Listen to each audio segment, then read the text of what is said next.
And welcome in, everybody. Harrington Stadium on the campus of the Brook Hill School. It is week number 7, and it's the Brook Hill Guard tonight in a big-time district matchup as the Hyde Park Panthers have come into town from Austin. Jeremy Hubbard, Chad Grubbs here with you. And Chad, last week, of course, a big night as Brook Hill dominated Grace 44-10, and it sets up the fact that tonight you're basically playing for a home playoff game. Absolutely. It's I'm interested tonight to see which team for Brook Hill shows up. We've played at times, you know, we win a big one and then we drop off the next week. So I'm hoping tonight we see this team come out and continue to grow off that Grace win last week. Yeah, you want a little consistency, right? I mean, that's kind of been the thing. Hey, look, and even last week we talked about it again, the slow start. The good news was for the first time, really, they were able to completely overcome that slow start and win that one 44-10. Let's talk about this one because last year in this game, Chad, we were talking about this. It was a weird game last year. Of course, Brook Hill had been going through some injuries. There's some different guys playing some different spots and still trying to figure it out. Samuel Williams was just now coming back and playing quarterback only for this team, and Brook Hill got the win down there last year, but it was a weird game, and I expect this one to be very competitive too. Yeah, it's going to be both squads. We were looking at it earlier. Offensively, defensively, they're going to go one way, and everybody's going to be fresh. So it's going to be a battle out there. Both teams know that they've got to win tonight to almost secure because you need to win one more, but almost secure a home playoff game. They're in that second place spot behind Austin Regents, who dominated again last night. Yeah, they did beat Grace yesterday 56-7, and so it obviously I think we all kind of assumed that Regents was going to be the team at the top of the district. But to get that second home playoff game, Brook Hill beat Grace. We thought maybe Grace Prep was the next team. This Hyde Park team beat Grace Prep last week by 19, I think was the final. And so now it's like, all right, this is the game for Brook Hill. If we can beat Hyde Park, we have to feel confident that we can go into the Grace Prep game next week, take care of our business in the last two against two, you don't want to say lesser teams, but two of the bottom teams of the district in Dunn and Brentwood. Yeah. You got to be feeling good about this one. But that comes with a lot of pressure tonight, and it is you have to come in focused and play hard from the very beginning. You can't give this Hyde Park team an inch because they, as we talk about a lot, they have that revenge thing on their mind as well. Yeah, and I talked with Coach Copeland before the ball game tonight, and he's like, let's go back and do what we do good, and I'm looking forward to that tonight, and watching us come away with a win. So tonight is a big one as Hyde Park comes in 3-2 overall, 1-0 in district. Brook Hill comes in 3-2 overall, 1-1 in district. And so these two teams are ready to go, and we're going to have the presentation of colors, national anthem, and opening prayer, and we'll go down to the field for that. We'll be right back.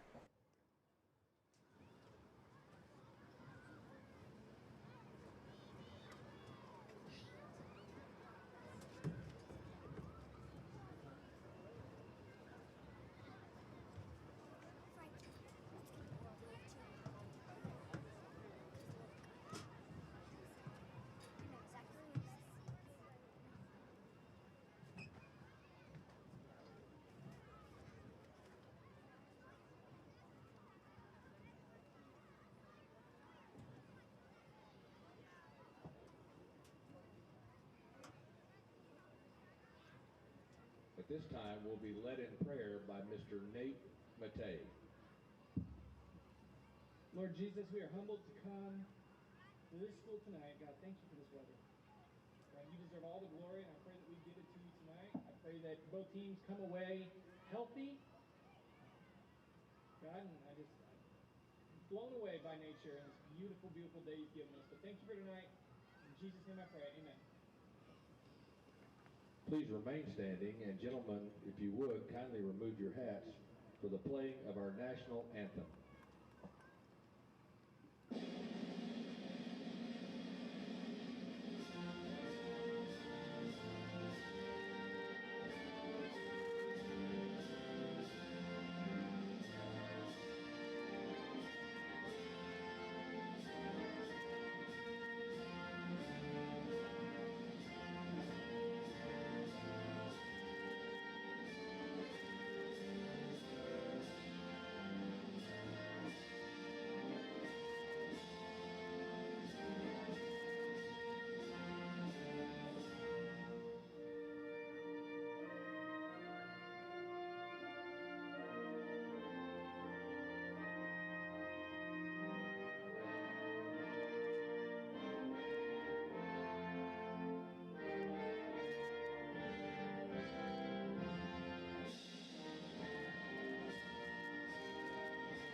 All right, back here, Harrington Stadium, and we are just getting ready to kick this thing off. Now, Hyde Park comes in tonight, as I mentioned, 3-2, 1-0 in district play. This is a team that was they got that second home playoff game last year in the playoffs, and this is a good. They got a lot of good players, Chad, on this team. I know you've been looking at them a little bit. Talk about some of their guys. Yeah, they're going to be your guys that you're going to watch tonight is quarterback number 3, Crawford Moffitt, running back number 23, Braden Bartholomew, and number 7, Hudson Hart, as a wide receiver.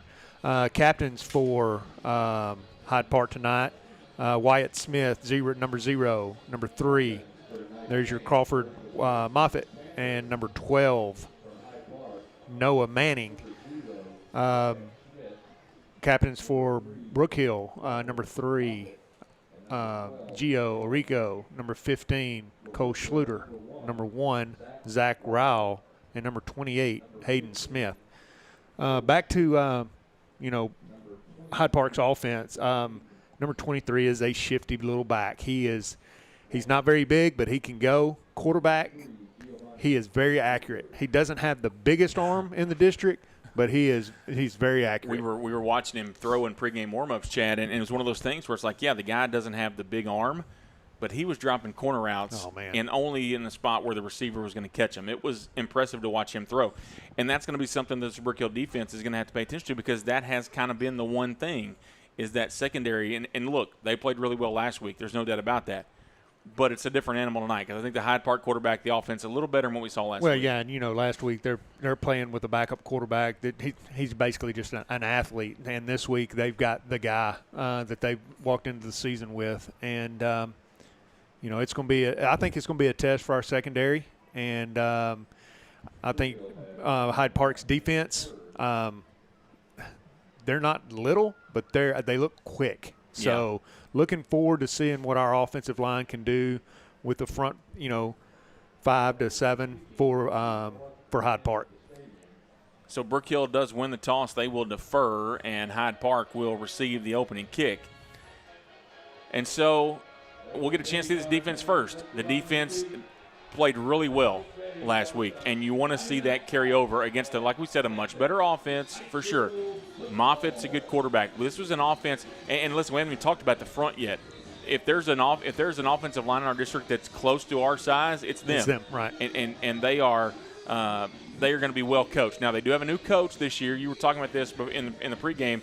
Phil Dawson had been their head coach, former Texas Longhorn, Cleveland Brown, former NFL teams, and he now is out in Midland Christian. And now it's Coach Robert Ross, and he came, or Ross Robbie, I'm sorry, and he came from Liberty Christian, D.C. for the past 2 state champions there. So I'm telling you, you have a defensive coordinator there at Liberty Christian with Witten, and coming down and taking over here at Hyde Park. I look for their defense to be very aggressive tonight. So want to make sure and mention it, kind of perfect timing here before we kick things off. If you're watching tonight, wherever you're watching from, let us know in the chat. And just about that time I was going to say that, Nico Mettinen's mom checks in from Finland. She says, good morning and let's go Guard. And we're glad you're watching. And we are pumped and ready to get things started here tonight at Harrington Stadium. And the Guard trying to get that elusive home playoff game. It's been a little bit since we've had that home playoff game, and this is a big game tonight. I think, Chad, and I'm not just saying this as somebody who is biased, I think we're the better team. We just have to go out and play the better game. Again, which team's going to show up tonight? That's right. And are we going to build off the Grace win? And it's up to our guys. They've been. I guarantee you, they are well prepared for this week.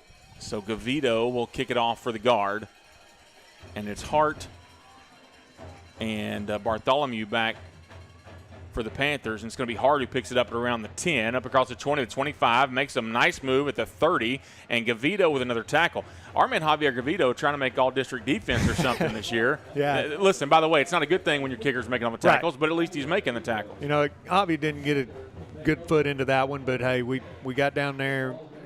He running back or returner made a couple of moves, and they starting with decent field position, but and here he goes.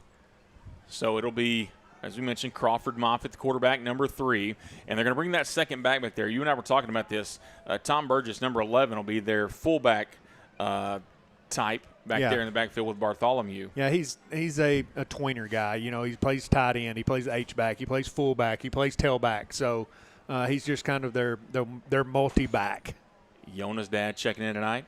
Kristen Beller checking in. Brady checking in as the first snap. They're going to hand it off to Bartholomew, and a nice job, a nice play there by Edward Park coming off that edge. Coming off the backside. Yeah, that is the key to that defensive line play. If you can play your rule right on the backside, you'll make all the tackles, and it's a no gain on the play for Bartholomew, 2nd and 10. Great job by Edward Park doing what he's coached to do, staying down the line and catching him from behind. So 2nd and 10 now. And they're going to go empty backfield here. This is a little dangerous. This is a lot of stress on the defense as Moffitt, quick pass over the far side, and he's going to be caught up to the 39-yard line as that's number 7. That's Hart. We talked about that before the ball game too. You know, our secondary is going to be lined up 9 to 10 yards off. That's just what we do, and we're going to give up the 5 to 7 yard hitches. But it's can the offensive coordinator keep taking those throws? And a lot of the times they can't. 3rd down and 4 now for the Panthers here on this first drive. They're going to go empty again.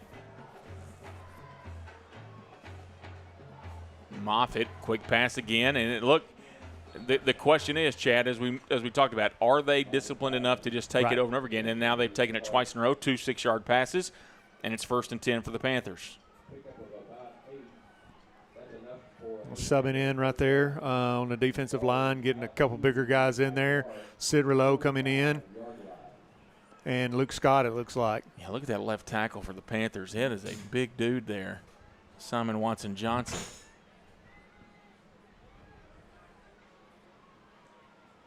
High snap that Moffitt will hand off to Bartholomew, and he's going to gain a couple up to the 47. It'll be 2nd down and 8.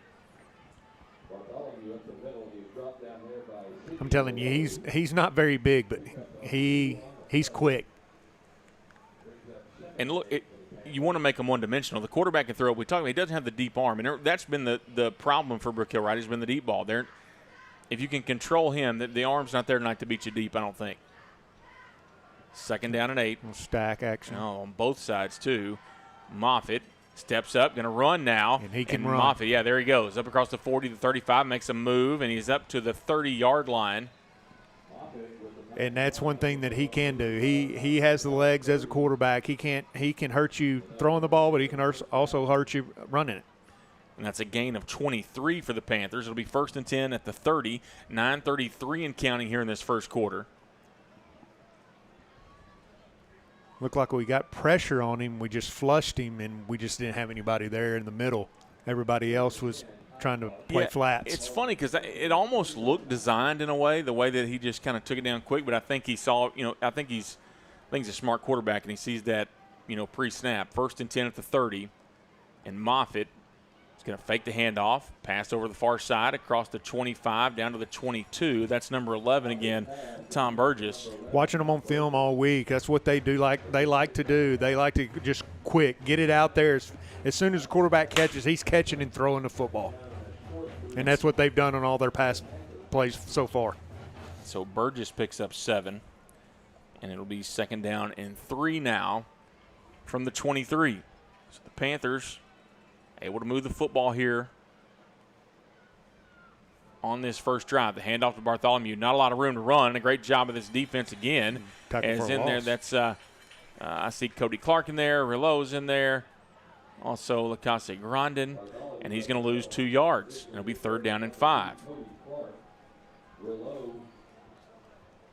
And that's going to be key, Chad. If we can bottle up that running game. I'm telling you, watching on film, he'll get stopped up in there, and he'll just get loose, and he'll bust it out the backside, and that's where you've got to wrap up tonight. That's going to be key on Bartholomew. 7:57 and counting to play, first quarter. First drive of the game. Moffitt on 3rd and 5. Looking to pass, far side, incomplete. He had Burgess a little high and then knocked away by Cody Clark. It'll be 4th down and 5, and they're going to go for this here. He had to throw it a little sooner. He had Lacasse Grande in his face, and he had to get rid of it a little faster than what he wanted to, and it just out of reach of the receiver. So 4th down and 5 at the 25. This is a big moment here early on in this game. They've eaten almost half the quarter. 7:46 to play in the first quarter. 4th down and 5, and they're going to go empty again with that 3 to the far side and 2 to the near for Moffitt. And will he take the short pass? No, he's looking. He rolls out now. Here's the pressure, and he gets the pass away, and he caught it, but they're going to say he was out of bounds. And good pressure there by Sarahavi, and it's a turnover on downs and a big stop for the guard. That's a great job by the defense. Secondary, that was basically what you would consider a coverage sack. I mean, we flushed him. He had to force it on the sideline. So that's a great job by the secondary and by the defensive front.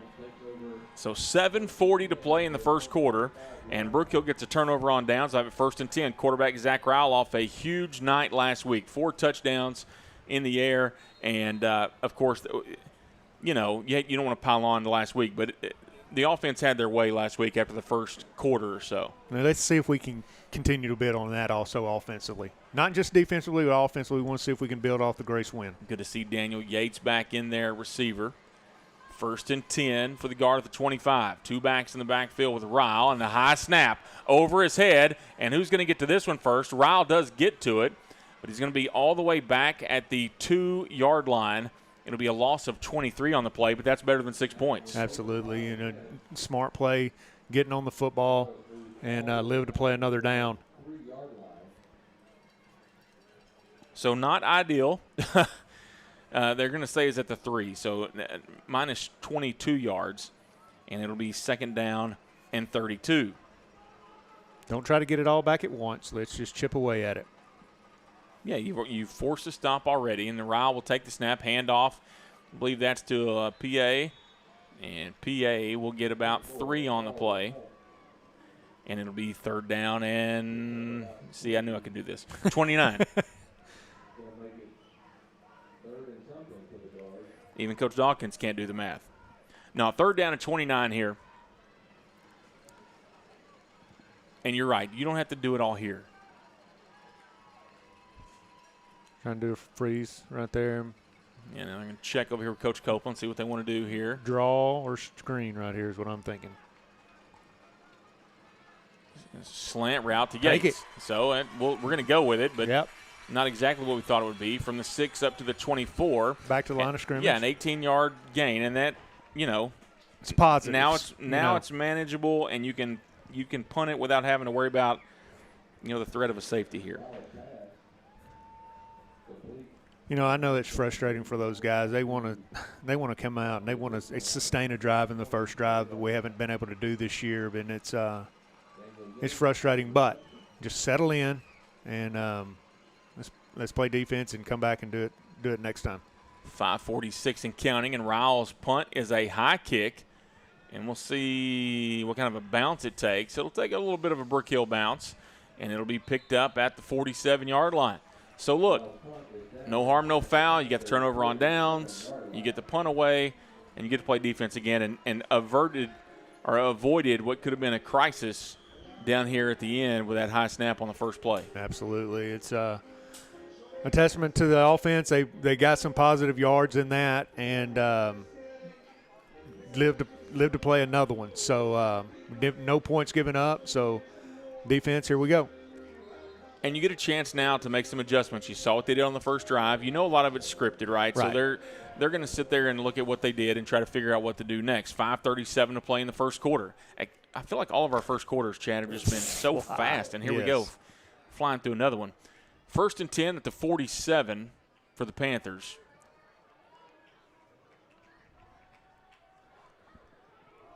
And they're going to hand it off to Bartholomew again. And Bartholomew, man, he does a great job. A lot like PA, not built the same, but a lot of finding the right spot to run and then breaking a couple of tackles, and he gets 5. Looked like on that set that they had 2 guys. I had the outside guy on and the inside guy on, so one was covered up, but it was a run play, something you keep the eye on the rest of the night. Yeah, they don't care. So here we go on 2nd and 5. Clock at 5 minutes and counting now to play in this opening quarter. It's in Burgess in motion. Now Moffitt looking to pass, and the pressure by Body, and Body Great brings him job. down. All the way back to the 43. Just what you're taught right there. Just keep making him get wide. And it's either going to run out of bounds or you're going to catch him. Great job by Body. So a loss of 9 on the play. And that's the play that defense needed. And now it sets up 3rd and 14. And now you got to back it up right here. A big stop on 3rd down for him. Little cluster set. Ball at the 42. Moffitt looking to pass. Has a man. It is caught at the 45. He's going to be short of the 1st down. Great routes. I mean, that's a great job right there by them offensively.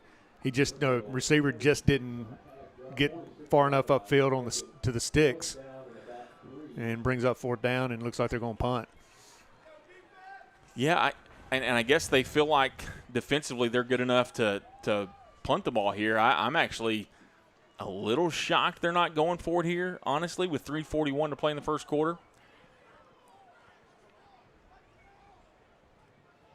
They are in punt formation. The punter back there looking at, is it Bartholomew? No, it's not Bartholomew, sorry. They do get the kick away. And it is going to take a nice Hyde Park bounce. And it's going to roll all the way down to just about the 4-yard line. Start back where we did a while ago. Yeah, so we're just going to trade back and forth, I guess. Punter tried to sell that right there and get a running in or roughing the punter. Official's talking to him right now. Hey, he wasn't anywhere close. He's talking to the official and trying to act in classes, but hey, great effort. You do everything you can, right? Yeah, it doesn't work like that. Sorry, bud. 3:22 to play in the 1st quarter. No score. 2nd drive of the game for the Guard. They have forced a turnover on downs and a punt for the Panthers. The defense has lived up to the challenge so far, and the offense now, they're going to have to get things going here from their own 4-yard line. Tough draw here as the ball is on the ground, and I think that the Panthers have it, and they do. Looks like we tried to run option right there, and I don't know if we got hit or what it was. Ball looks like it was recovered by the Panthers. And so a fumble for the Guard recovered by the Panthers.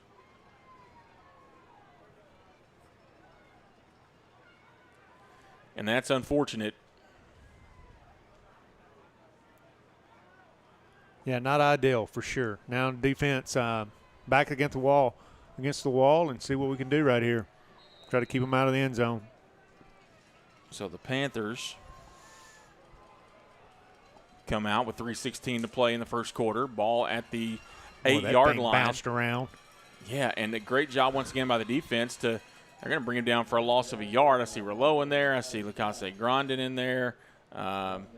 Who else? Brantley Bruno in there. But man, that Moffitt, he's a tough runner, yeah. Chad. I mean, he juggled that thing on that snap, and he just didn't know if he want to hand it, keep it, and what. And he was able to gain a couple with it. So 2nd and goal now from the 9 as we're at 2:38 and counting. Somebody ought to tell Hyde Park they drove a long way. They need to slow the game down.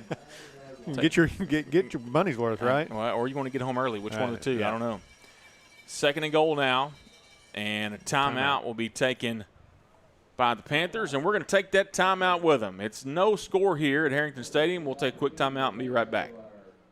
Struggling with mobility, chronic pain, work, or sports injury? At Azalea Orthopedics, our team of highly trained physicians specialize in complete orthopedic care, pain management, sports medicine, physical medicine, and rehabilitation. If you've sustained a bone or joint injury, have mobility or movement problems, struggle with pain, contact Azalea Orthopedics. We're conveniently located across East Texas, serving 18 counties. When visiting your doctor, urgent care, or hospital, you have a choice. Demand Azalea.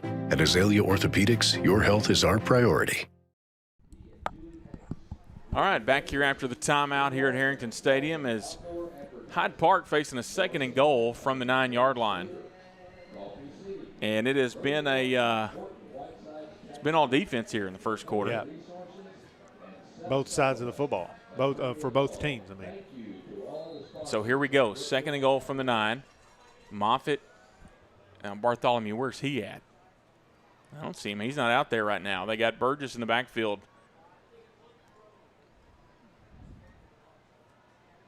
Yeah, they had to give sub late, so we'll give us time. Yeah, had to give Brook Hill a chance.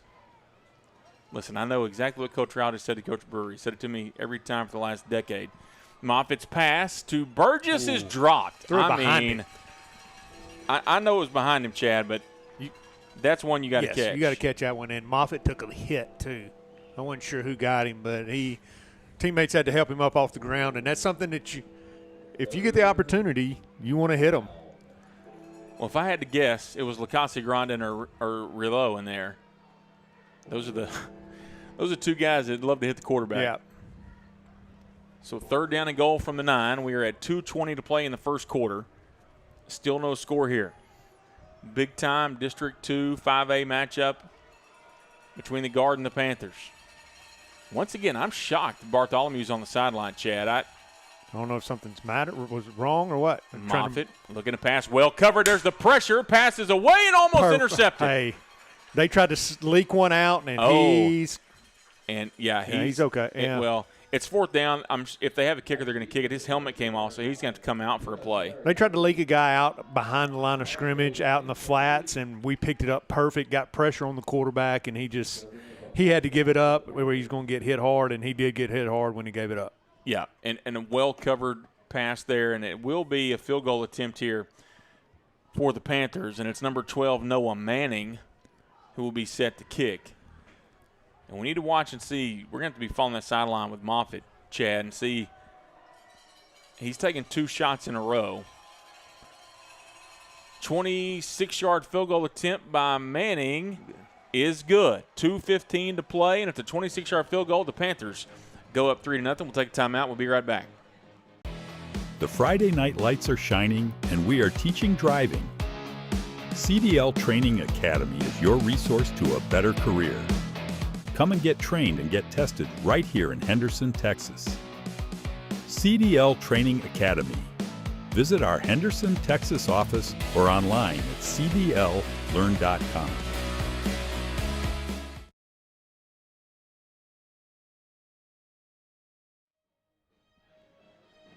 Okay, back here at Harrington Stadium as the Panthers strike first, a 3-0 lead. And honestly, Chad, where you started your own drive on your own 4 the last time, you fumbled on the first play, and to hold them to a field goal, we'll take it. Defense did exactly what you've asked them to do. They've made stops every time, and again, to walk away with just 3 in the first 3 drives, when it could be 14 at least. Defense stepped up and did what made the call. So 15 plays so far for the Panthers. And, that's 3, by the way, for the Guard. Or 4 for the Guard. And so it's been all Panthers and only be 3-0. You kind of feel like you're dodging a bullet here. Yeah, absolutely. I mean, and they've been on your end of the field. For 95% of their plays. So Manning will kick it off now. Back deep is Cody Clark. Back at about the 12, and about the 30 is Lacase Grandin, and I believe that's Weisner back, maybe Hargett back there. It is Hargett, and Brigg is going to take that kick at the 18-yard line. He's trying to find a space, and if he finds a crease, he may be gone. Here comes Brigg up near the 40, and man, what a weapon in the return game, Chad. What a weapon to have. He's so fun to watch in return, and as a receiver too. He's so fast. It's a great weapon to have. Honestly, provided what's been the best moment of the year for me last year, I've watched the call 100 times since last Friday night to get that clock running last week. Just blew by everybody on the field. Yeah. 1st and 10 at the 40 now for the Guard. Clock at 2:05, trailing 3-0. 3rd drive of the game for the Guard. It's Hanson in motion now, and Ryle will hand off to PA, and PA off the left side. And he is up to the 47, a gain of 7 for PA. PA said, just give me the football. It's a good plan. I'm all about it. It's been a very profitable one for the Guard this year so far when 24 has the ball in its hands. 2nd down and 3. And we are now at 1:37 to play in the first quarter. Clock rolling here.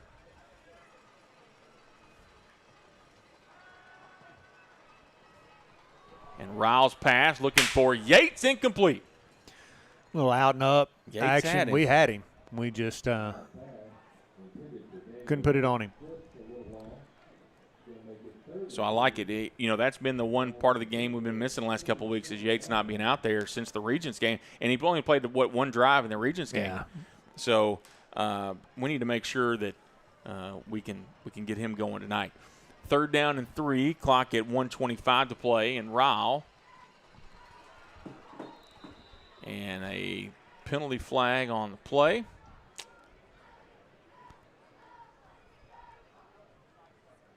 It's going to be an offsides call against the defense. Okay, good. I was worried it might go the other way. Yeah. I mean, the defense did jump, but he got back, and then we moved, and I didn't know if they were going to consider that trust us or them, and thank goodness it was on them. Daniel's parents watching tonight here the game. Glad we got to meet those guys. Yeah. Was it the scrimmage we got to meet them, Chad, or was it No, the first home game? First home game. So glad they're getting to watch, and appreciate you guys watching tonight here on NETSN. 1st and 10 from the Panther 48. Ryle looking to pass again, looking over the middle of the field for Schluter, and it is tipped away at the last moment. Good coverage there by number 27. That's Hunter Manning for the Panthers, and it'll be 2nd down and 10, 1:08 to play in the first quarter. I think Hyde Park had that one scouted out. They saw the quick release by Schluter, and that safety stayed right over the top of him. Great play on by number 9, and that is Phoenix Smith. So 2nd down and 10 at the 48. Little pistol formation here for the guard. Haven't seen it a ton this year, and the handoff goes straight to Gandy, I believe. Who is that? That's Gandy. And Gandy for a gain of 7 up to the 41. Hyde Park's front 7 just looked confused right there. I don't know if they got a call in late or what, but we might have caught them on a soft spot and picked up quite a few. 3rd down and 3 from the 41. Bobby Harrington checking in and watching the game tonight. They're going to check with me there. I think they were – I don't know. It didn't look like it was a freeze play, Chad, but – Zach tried to sell it for he sure. Did, for sure. 3rd down and 3. And they'll put Witten in motion, and Ryle will hand it off to Gandy again. Gandy off the left side has the 1st down. And Gandy's down to the 34, gain of 7. We talk about it all the time. Having those two backs, Gandy and PA, that is a good duo in the backfield. Now we got Witten in the backfield with him. Yeah, and quick back to the line. 1st and 10 from the 34, and they hand it to Gandy again. Why not? And Gandy down to the 28, a gain of 6. I told Coach Copeland before the game, I said, when you start thinking about throwing the football, just keep running it. And that's what we need to keep doing. Look at that's this what they're pace. doing. Yeah. I love it. Yes. 2nd and 4. They had to call a timeout. Yes, 2nd and 4 at the 28. And it's in the quarter. Oh, hey, there we go. End so of the fast. first quarter. Hyde Park leads Brook Hill 3-0. But Brook Hill has the ball, and they're threatening. We'll be right back here on NETSN. Brook Hill is more than a school. I am more than a teacher.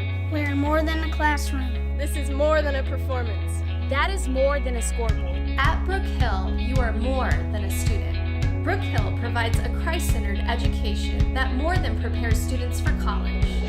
It prepares them for life. Brook Hill is a place to grow, a place to belong, a place to thrive. Are you ready for more?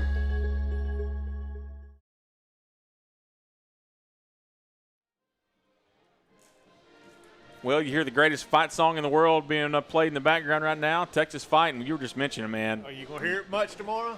I hope so. Listen, here's the reason why. Number 1, I want Texas to win always. Number 2, I have 2 kids who will be blowing my phone up. I may take them off the cell phone plan if Oklahoma wins tomorrow. It seems like you might pull for OU since you're having to pay more money there since you got 2 going up there. I'm going to tell you, Chad, not in football season. We are going to pull for them in women's basketball, obviously, and we're going to hope they do well there. And quite honestly, as long as they don't beat Texas tomorrow, we'll be happy for them the rest of the way. But we're not pulling for that one tomorrow. I want to make sure and mention we talked about Daniel Yates' parents, Mom just sent a message that Dad's 30,000 feet in the air airplane tonight watching the game. So we're like, what does that make us right now? We're I don't know, man. I'm kind of. My question is, I've got to figure out how they do that because I can't ever figure out how to use my Wi-Fi or phone on. Well, you can usually do it. Just cost you $1 million. 2nd and 4 from the 28 as Ryle hands off to Gandy. And Gandy off the right side. He's going to get a couple of yards here. Well, it took a host of them to bring him down. And it's going to be 4th down and 2 now. I'm telling you, Wyatt Smith is about 3 times bigger than Gandy, and he couldn't get him down by himself. It took number 15, Gallagher, and along with number 9, Phoenix Smith, to help him bring little Gandy down. He's not going to quit. Sorry, I said it was 4th and 2. It's actually just 3rd and 2. And the ball's at the 26-yard line. 11:34 and counting to play in the first half. First quarter flew by. Ryle fakes the handoff. Now the pitch to Hansen, and it's on the ground again, and the Panthers have it at the 30. That's what happens with that. I mean, the option play. They say 2 things can happen with the option. 3 things can happen, and 2 of them are bad. Yeah. And that's one of them. So just what a great drive that the guard had going. And a turnover. And that's 2 fumbles lost here in this first half. And the Panthers now have it 1st and 10 at their own 30. And really, the first drive, you were in a bad spot. You know, it's hard to say you weren't going to get points, but I feel like you were in a situation to get points on that drive. As the handoff to Bartholomew, I guess he's healthy, and he gains 7 yards on the play. Looks like Moffitt is getting them to the line quick. Yeah, and Brookhill had 12 on the field. They still hadn't thrown a flag. Quick pass over to Hart. Yeah, and now he throws it. Yeah. Well, I mean, the white hat, my guess is they're going to decline this thing. I don't even know. Do they have the option to decline this? I think they do. That's what's one thing that bothers me. If you see it, throw it. Don't wait and see what's after the play and then decide to throw it. I mean, it's frustrating.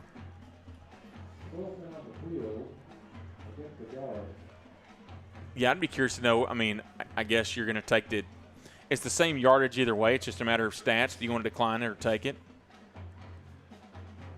And they're asking them what they want to do. Actually, it's a 4-yard gain on the pass or a 5-yard on the penalty. We'll see. Who caught? Was that number 7, Hudson Hart, caught that ball, Chad? Yeah, that's the guy. Let's see if they're going to decline this thing or not. They are. So they'll take the 4-yard pass play. Why not? That could matter in all district, I guess. I don't know. So 1st down and 10 for the Panthers at their own 41. Clock at 11:01 to play in the first half. And this defense, I need to get another stop here. Love to see a turnover right here for us. I mean, that's something we haven't seen in. Not just a turnover, Chad. I want a defensive tutty. I want the score.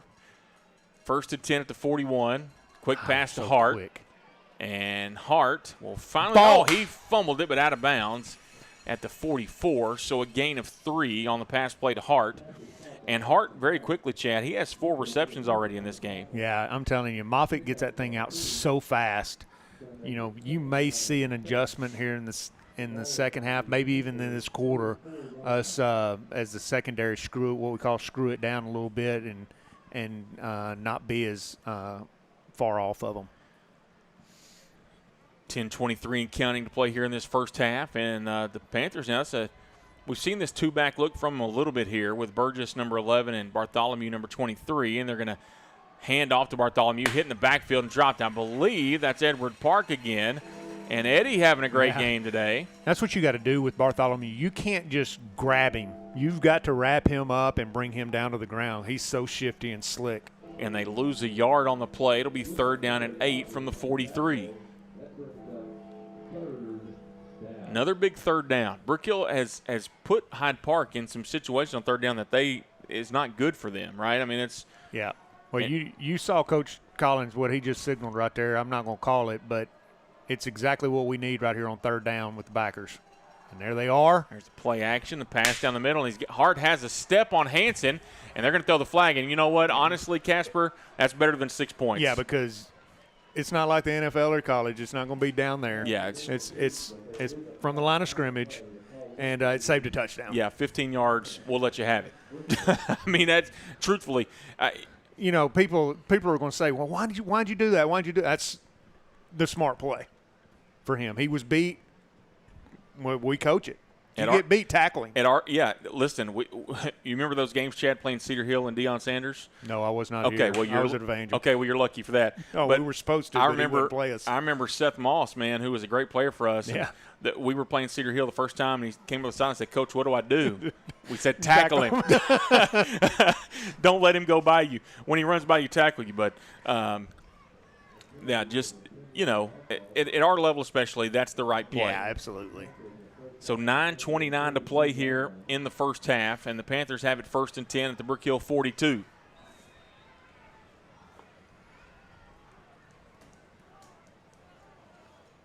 The Panthers use a lot of pre-snap motion, Chad. They get a lot of guys going. They shift empty, and the quick pass over to Bartholomew, and body is there. We got a late flag. I think it's going to be a late hit on the quarterback, Chad. That is not looking good for us. It's a loss of 2 on the pass play to Bartholomew. He took a shot. Yeah, it was late. Lacasse Grandin is the guy that got him. So it'll be another first down. Listen, we were happy with the first 15-yarder. We are not happy with this one. Right, absolutely. That's not the one we're looking for. So it's a 2-yard loss on the pass play to Bartholomew, and then 15 yards. Now, I'm curious actually here, Chad. I don't know that I really know the rule here. Will they lose the 2 and then mark it, or will it go 15 from the original spot? Let's see.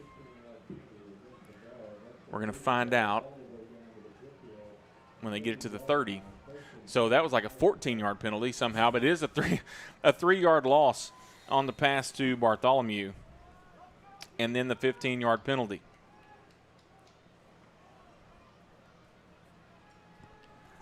Quick pass over to Hart, and it is incomplete, and they're going to throw another. I think it's offensive holding. It's got to be offensive holding. They're going to throw another flag, Chad. I hope it is. That guy was locked up on our first DB, and he looked like he was holding him, wouldn't let him go. The only reason why I feel like it's a hold is I don't see our coaching staff reacting in a way that says it'll be something else. So, good. Listen, he took a hit, though. Yeah, he did. Listen, this defense is not afraid to hit you. Right. They fly around the football, I promise you that. Man. I'm telling you. Moffitt, he gets it out quick. Well, he has to. Gosh. And listen, he's getting out quick, and we're still getting good hits on him. Yeah. I mean, I don't know what we saw the backup quarterback throwing, and he, not terrible, but he's not Moffitt. No. 9:09 to play here, first half. Empty backfield for the Panthers. Moffitt, here comes the pressure. The pass is going to be incomplete. And now that's what happens, Chad. When you get that pressure going, now he tries to get it out even a little quicker. Right, and then he's getting happy feet instead of, it's not the 3, 5, and 7-step drops anymore, with them being in the gun, but it's a catch and release. Right there it was catch, hold, and he just got happy and threw it away. Chad, I'd be interested to know how many quarterbacks actually take more than a 3-step drop anymore anyway. I don't know if they even coach it anymore. If you're saying 5-step drop, people are looking at you like you're stupid. And especially with a 7. Second down and 20 in this 2-back formation. This has been the one where they go to Burgess a lot. Let's see. And here comes the pressure. Rouleau loses his footing, and the quarterback gets he's going to pick up about 7 yards on the run. And so a way to make something out of nothing. Absolutely. Brings up 3rd and 15. And the defense has answered the call. Let's see if we can do it again. So 8:55 to play in the first half. It is 3rd down and 15 here for the Panthers. Ball spotted at the 35. I don't want to jinx it, but it's been fairly good for the guard on 3rd down so far here tonight. Just some crazy things have happened to him. The pass interference, which we're probably thankful for. Moffitt looking to pass. Here comes the pressure. He gets the pass away down the middle, incomplete. And just a little too far there as he was trying to get it to number 10. And I think he felt that pressure right there off the end by body. And, it brings up big fourth down. So 4th and 15 at the 35. Yeah, They're going for it. Yeah, I don't think they have anybody that has the leg to get it there. And you don't want to punt it here. And maybe a quick kick, Chad, would be the only thing you could see here. That'd be the only thing, but they, I'm telling you, he doesn't have a big arm, but he's accurate. And they may just throw it out here, see listen, see what they can do. They've had to step on us a couple Yep. of times. Boom! There's the pressure. That's not going to work. And, hey, look, you better come up with something different than that. Eli Hall smokes Moffitt. Man. And it's a turnover on downs again. Coaches are fired up. Defense is coming to play. Now, offense, let's come together. Let's drive it down and put one in the end zone. Let's have about an 8-minute drive right here. Speaking of 8:43, let's go 8:43, Chad. Let's score at the end. 8:43 to play here in this first half. And the Guard now, they've had 2 turnover on downs. That 2 big fourth down plays for the Guard. And that time, I got to be honest, if you're watching film against Brook Hill, you have to find a way to block number 50, right? He's just too fast. And nobody touched him. No, and then because you've got Eddie and you've got Sid. Yeah. So, which one do you pick? Well, they picked the wrong one that time. I'd at least try to block all of them. 1st and 10, and Ryle will hand off to LaPointe. PA up the middle, across the 40 to the 42-yard line, a gain of 7. Nice little run right there by PA. Just hand him the football and just runs hard every time. We're going a little tempo right here. Yeah, I like the tempo. Ball at the 43. And Ryle looking to pass, looking for Hargett, and just incomplete. Man, I thought he had him. Oh, he had him. Brigg had him beat. He just little out of reach for old Briggs' arms. Yeah, for as fast as Brigg is, he's not He ain't the biggest. He's not the tallest guy out there. 3rd down and 2 now from the 43. 8:17 to play in the first half. See our cameraman Ron Owens has those cheerleaders for you on the screen. Always good to see those guys out here working hard and supporting the guys. And we'll talk a little more. They're getting ready for their big competition here coming up soon. Ryle's pass complete to Body on the screen, and gonna be about a yard. They're gonna get him a yard there, I believe. And it's gonna be 4th and 1 now for the Guard. Now this is an interesting decision, right? I think the right thing. We're putting Gandy in the game. We're going to go 2 backs here. Look, if you got a play you like, this is the time to do it. Your defense is playing well enough now. Yeah, you got to trust. You trust your D. Go for it right here. Well, this is where I wish a lot more teams would get under center. Yeah, 6 guys on that line of scrimmage for the Panthers, and they're going to hand off to PA. PA's got the first down. That's a good call. Give it to 24. And look at him, still going. Yeah. He got 6, 7, and 8, still 9, going. 10, 11. Yeah, and they still and still going. That guy. I'll give it. Hey, keep giving it to him. From the 44 all the way down to the 36. A gain of just about 20 on the play. Now they're going to say the 40. See the 37. So 19 yards on the carry for PA.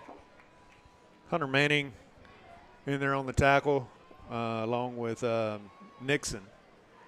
And how frustrating does that have to be for the defense, right? You had him bottled up. Wow. Coaches they're saying why wasn't it blown dead back around the 50? I'll be honest. I agree. I thought there was a whistle. I thought I heard the whistle, but nobody else on. I'm a lot further. I'm actually the furthest person away from the whistle in the whole stadium.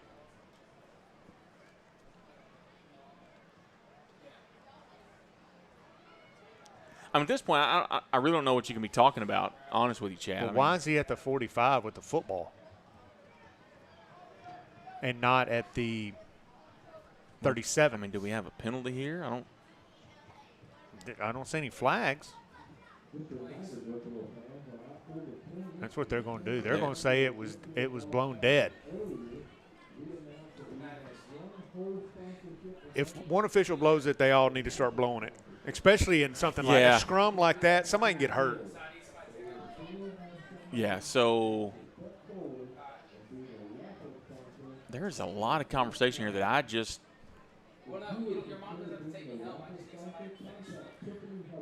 looks like they're now Coach Ryle's going to. I don't know, Chad. I'm at a loss. Yeah, I am too. There's a lot of conversation here that I don't think should be this deep. Why are both teams off on the side, and who called a somebody called a timeout? I don't know. Coach Ryle's not happy.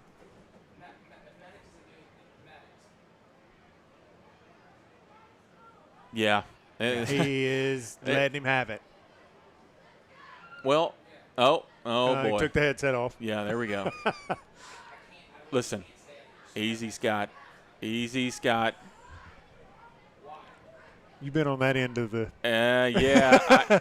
It's nice for me to tell him to calm down, although he can't hear me. He'll go back and watch it later. But listen, I mean, here's the thing, man. This is what's so frustrating about officials for me. Is I would love to know what reasoning there is. And they don't have to give one. And it's not 4th down and 1. Like, we need to. No way. Why are the chains wrong? It's first down. Yeah, if nothing else, it should be 1st and 10 wherever. We were 4th and 1 at the 44. It is first down.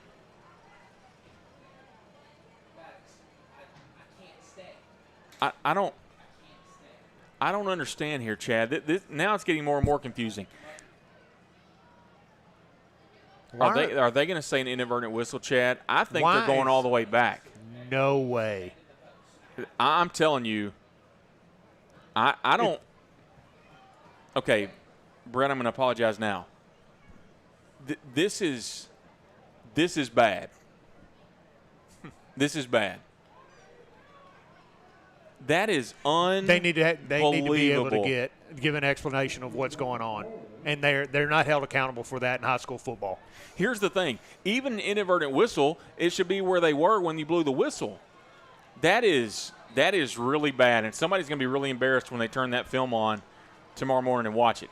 So 4th down and 1 again for the guard. Just run it to him again. There's PA. First down. And he's going to have the first down. Hey, as they say in basketball, Chad, the ball don't lie. But the officials, they have let this get to where it's fixing to get chippy because they can't control the football game. So a gain of 2 for PA. 7:04 and counting in this first half. I mean, I don't even know what is. Let me tell you something. What has just happened here? I'm glad neither one of us are on the sideline. Chad, because listen, we would have lost it. You know who else is glad? There's 2 other people. Your wife and my wife. Exactly. Are down there being so thankful right now that we're up here. They just can't hear what we're saying here either, I guess. 1st and 10 at the 46. Ryle looking to pass. Has time. Over the middle, looking for body incomplete. Pass interference. Yeah, there we go. There we go. Yeah, you got to throw that one. If you threw it down here, you got to throw it down there. Well, you screwed the other one up so bad, you have to throw the flag. Good grief. I'm telling you, Chad, we need to score and move on from this because I just, they are very fortunate that we got the first down the next time. Because I'll be honest, we might have had to let this stream go. We'd had to go coach because I think all of our coaches might have been thrown out of the stadium at that point. Yeah, what?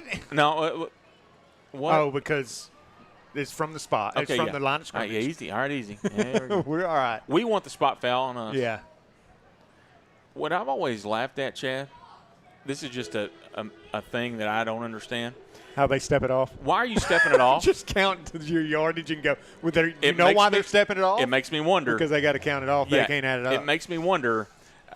I mean, I know the mechanics probably say to step it off, but it's just like, really? Like, dude, you're all the same, not the same height. That doesn't work. 1st and 10. Ryle looking to pass, and a timeout is called by Brook Hill. Coach Ryle and Coach Copeland didn't like something they saw. There's a timeout on the field. 6:39 to play in the first half. 3-0 Panthers lead. We'll take a timeout, and we'll be right back. Struggling with mobility, chronic pain, work, or sports injury? At Azalea Orthopedics, our team of highly trained physicians specialize in complete orthopedic care, pain management, sports medicine, physical medicine, and rehabilitation. If you've sustained a bone or joint injury, have mobility or movement problems, struggle with pain, Contact Azalea Orthopedics. We're conveniently located across East Texas, serving 18 counties. When visiting your doctor, urgent care, or hospital, you have a choice. Demand Azalea. At Azalea Orthopedics, your health is our priority.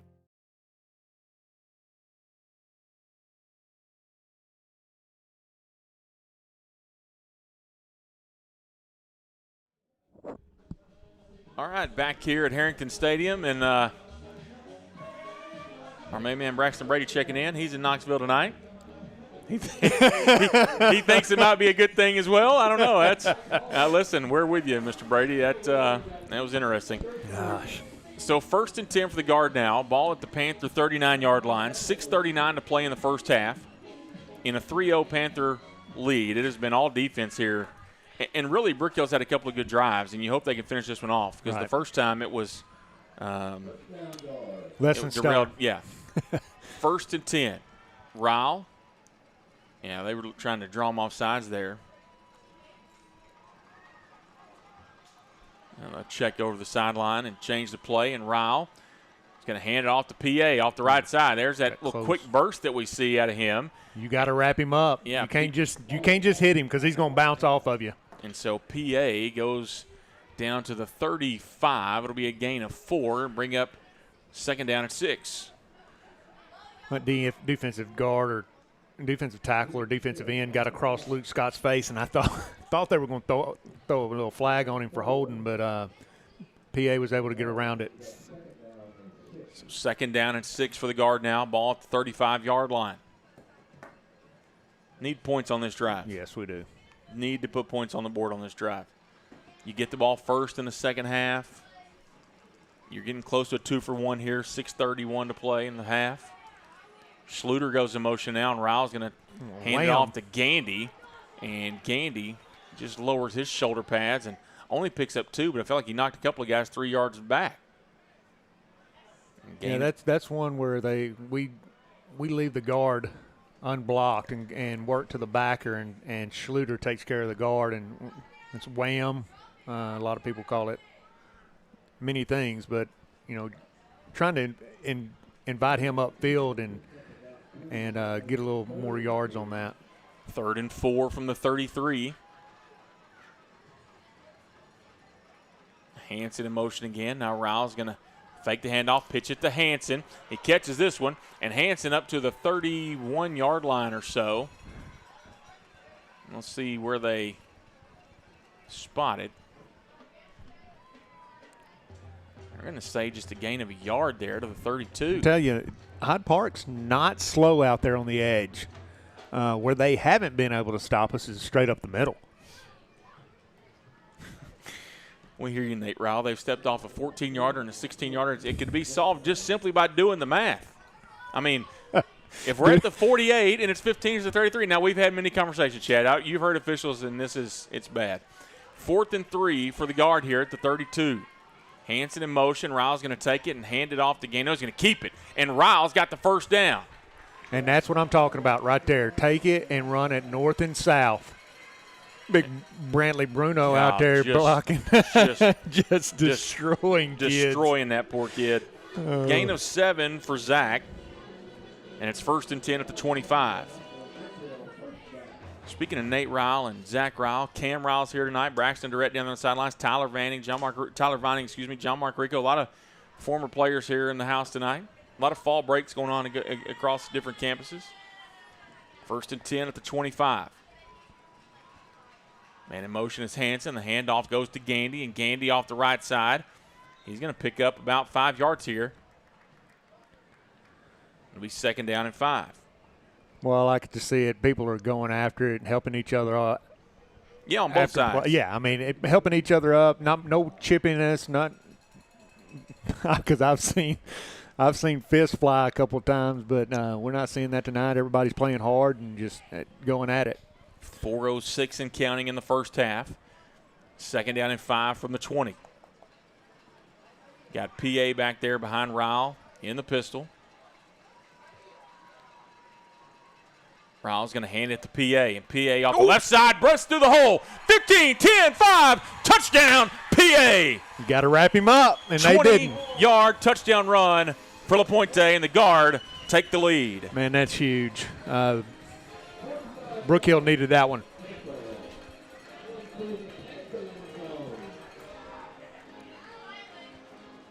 And a 20-yard touchdown run puts the guard on top and Gavito in to kick the point after. And that's what the offense needed. And again, where did we hit it? Right up the middle. Well, you just been hammering them with Gandy. Hammering them, and then there goes PA. Yeah.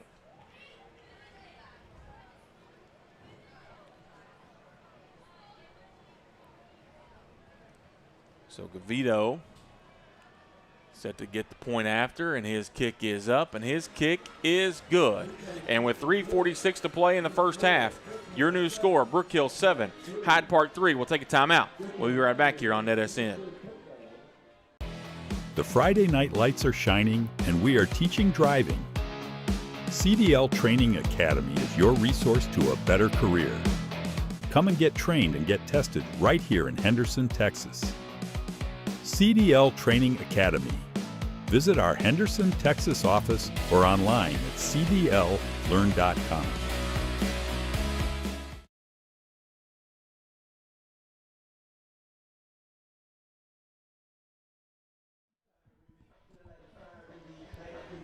Okay, we are back here at Harrington Stadium, and the Guard have taken the lead now, 7-3 over the Panthers.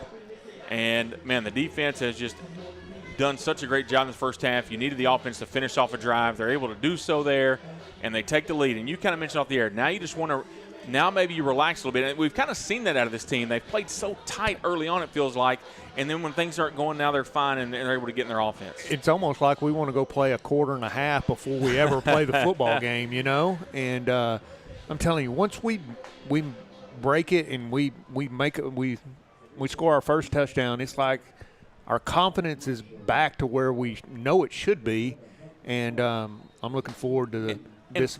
Part of that too, Chad, is the offense itself, right? You want to just beat the defense down, make them make the mistake, and then you go score. And that's kind of what you've seen tonight, right? Is you only get them for 2, 3, 4 at a time, and then you hit a big one. As Gavito's kick goes into the end zone, Bartholomew very wisely lets that one go, and the Panthers will have it 1st and 10 at the 25. So 3:46 to play in the first half. Brook Hill does get the ball first in the second half. And so if you can stop them here, you have, I think Brook Hill has 2 timeouts left here. You potentially could put more points on the board at the end of this half and then get it first, and then you really separate things. Remember last week the game was 21-7 at the half, and you looked up 6 minutes later and it was 36-3 or whatever it was, 37. So 1st and 10 at the 25. And Moffitt with Bartholomew in the backfield. They're going to move Burgess into that fullback spot. Bartholomew gets a handoff, and he is going nowhere. Eli Hall, and that is number 25, Jonas Arahavi, in there to make a stop. And Bartholomew loses yards, 2nd and 11. I mean, that's something I just noticed. You don't see a lot in high school football. You see a lot of, signaling and stuff, but Moffitt runs back and forth to the sideline every play, and that puts some yardages on you.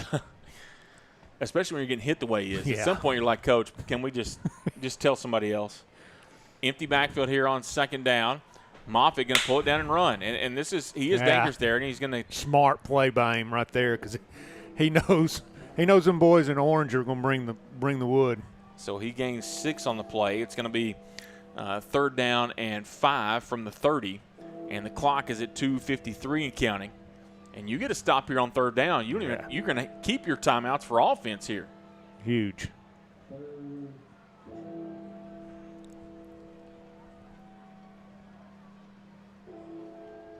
So we'll see what the Panthers do here.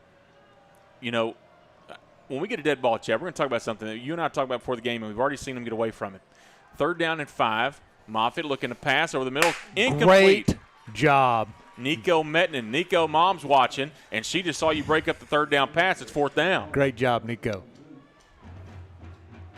And they're going to punt. Well, they better. I mean, I'm usually one of the aggressive guys, Chad, that says go for it, but don't go for it here because things are not going their way. And there's 2:24 to play in the first half, and the Panthers are going to have to punt this one away. And it's Manning Noah Manning in there to punt. Oh, I think they might have got us. It's Weisner's going to field it, and he'll go down. Wow. But we'll see. Was it it's going to be a first down or not? It's close.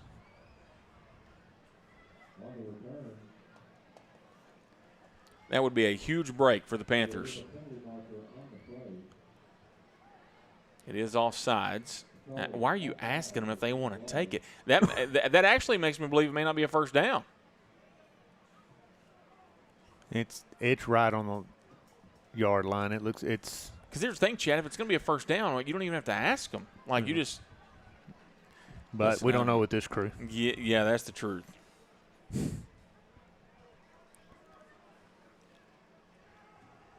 And so they are going to say it's first down because the defense for Brook Hill is coming back out.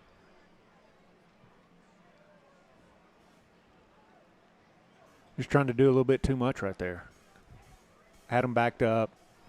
Yeah, you don't have to. We don't have to block it. You don't have to do anything. Let them kick it away to you. Take your two timeouts and go score.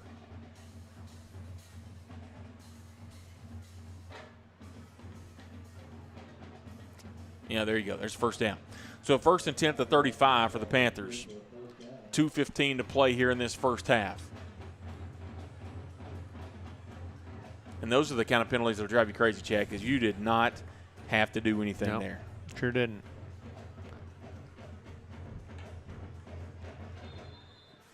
So here we go, first and 10 at the 35.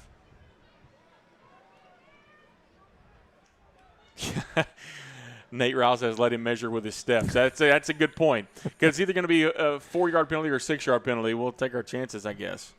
What are we doing? Look, they're they had our football in there. Yeah, I got to be honest. We should not be expecting stellar work out there at this point in the evening.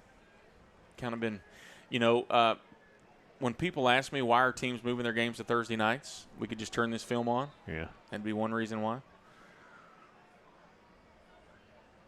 Empty backfield here for the Panthers and Moffitt as he brings Burgess over to the near side. Now they're going to put Bartholomew back in the backfield. I told you, a lot of movement before the snap.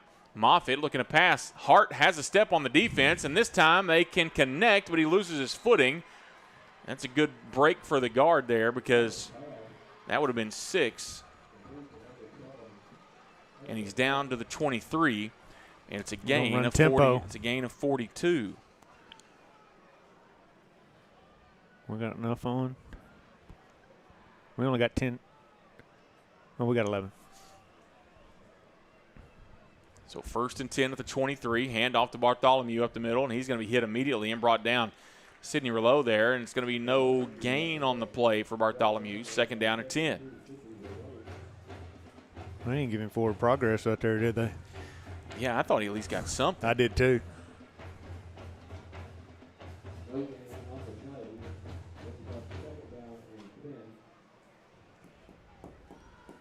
So second down at 10. Clock at 1:24 and counting. Hyde Park does have 2 timeouts left, and they are going to take one of them here. All right. You know what we didn't do, and I wonder if that coach just asked why? 2-minute warning. We haven't had it. Exhibit B, C, D, or E, I don't know at this point where we're at. And they've let, so help me, Chad, if they put 2 minutes back on the clock when they do this. Remember, we had that a couple weeks ago. I know. Where they said, we got to go back to 2 minutes. No, you don't. No, you do not. I'm actually curious to see how we're going to handle this. It's a good point. And listen, who knows if that's what they're talking about?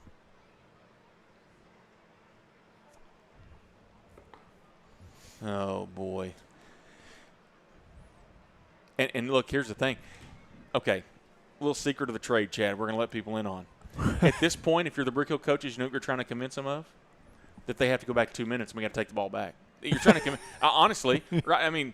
You got to try it. Yeah. Right? There's a lot of years of experience on that sideline. It's at least worth asking. Crazy.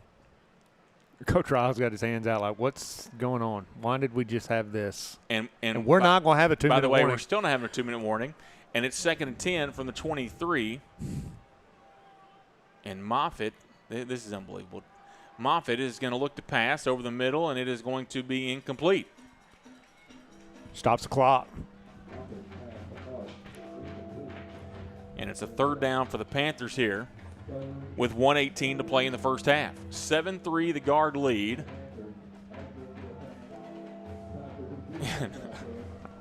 I'm at a loss for words. That's why I'm so quiet. I don't know. It's been a little funny, except the fact this is a huge football game. Yeah. Like, that's the frustrating part about this, Chad. Like, you know, I know there's a shortage of officials, but these kids, this game is as important to them as any 6A game going on in the state tonight. Yep. 3rd and 10. Moffitt looking to pass, has a man. It is caught, but there's a flag that comes in. Holding. It's going to be if it's against the defense. Rouse, stop the clock. Stop the clock if you throw the flag.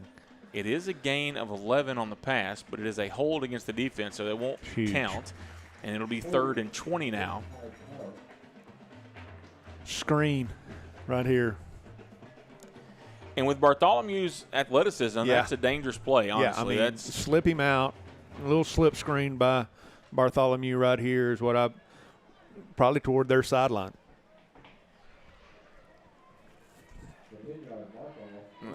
It's a 10-year. I really want to start watching this. I'm glad Nate's watching home. He's counting this off.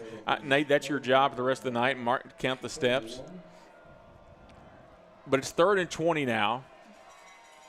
And Moffitt has Bartholomew to his left. And Moffitt obviously looking to pass here. No screen there. He's going to go for it. But and that's Sidney what you takes do. Him down. Right there. That is a 8-yard loss. Do you call a timeout? Yeah, I mean, 8-yard loss on the sack. I don't know.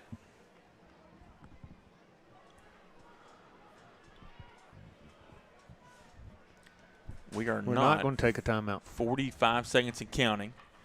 They do have to snap the ball with about 20 seconds left.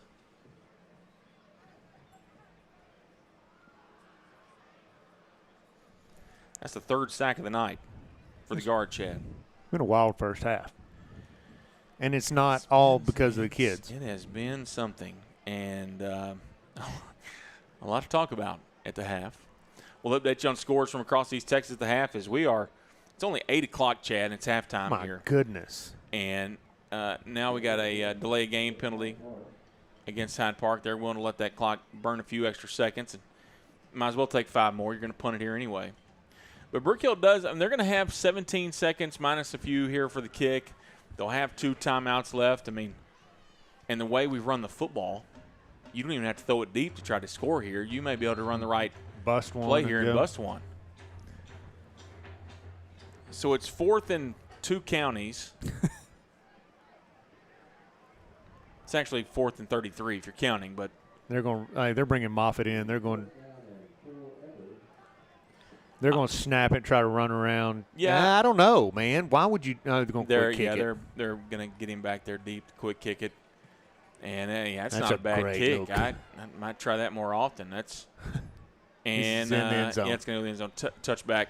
So the Guard will have it with 9 seconds left to play in the half. They do have 2 timeouts, but now I think with the touchback, Chad, you probably just.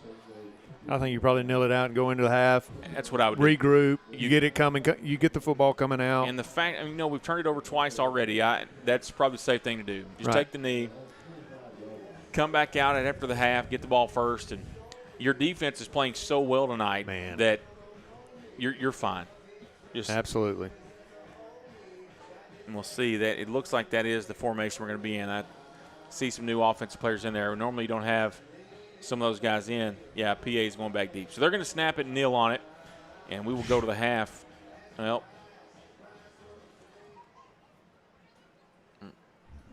why is the ball at the okay. Okay. 1st and 10. Brook Hill's going to – everybody needs a break. They need, as the kids say in basketball and timeouts in football and volleyball games, the officials need water. And we reached the half, and Brook Hill is on top of Hyde Park, 7-3, and it's been a good first half. It's if you love defensive football, fortunately for us, we do. And Brook Hill's played it well. 7-3. The Guard lead the Panthers. We're going to take a timeout, and we'll be back here in a moment at Harrington Stadium here on NETSN. Struggling with mobility, chronic pain, work, or sports injury? At Azalea Orthopedics, our team of highly trained physicians specialize in complete orthopedic care, pain management, sports medicine, physical medicine, and rehabilitation. If you've sustained a bone or joint injury, have mobility or movement problems, struggle with pain, contact Azalea Orthopedics. We're conveniently located across East Texas, serving 18 counties. When visiting your doctor, urgent care, or hospital, you have a choice. Demand Azalea. At Azalea Orthopedics, your health is our priority.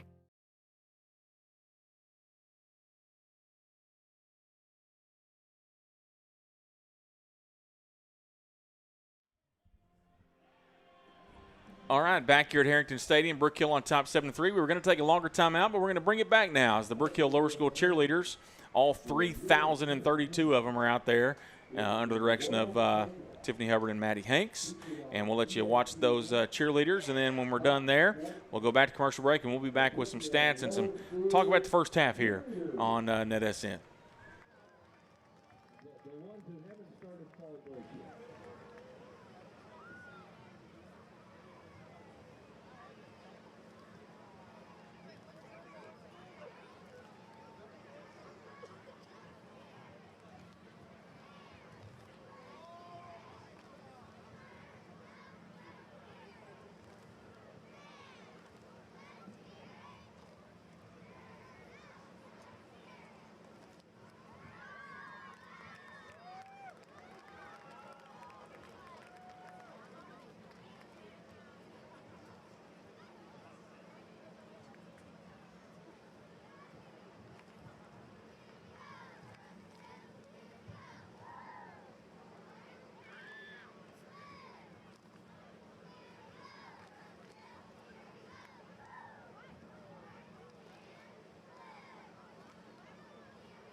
Welcome to Guard Country. I'm Wally Dawkins, Athletic Director at Brook Hill.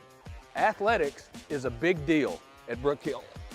In fact, it's a really big deal. That was CJ and Samuel.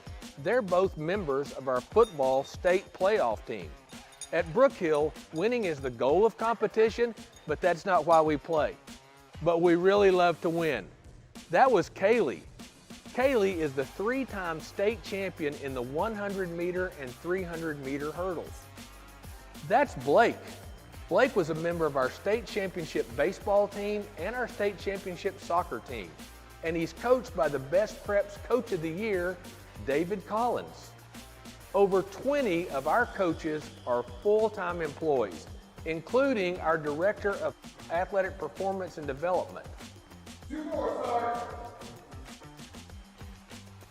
And that's Ben and Dallas. They're both members of our state championship baseball team.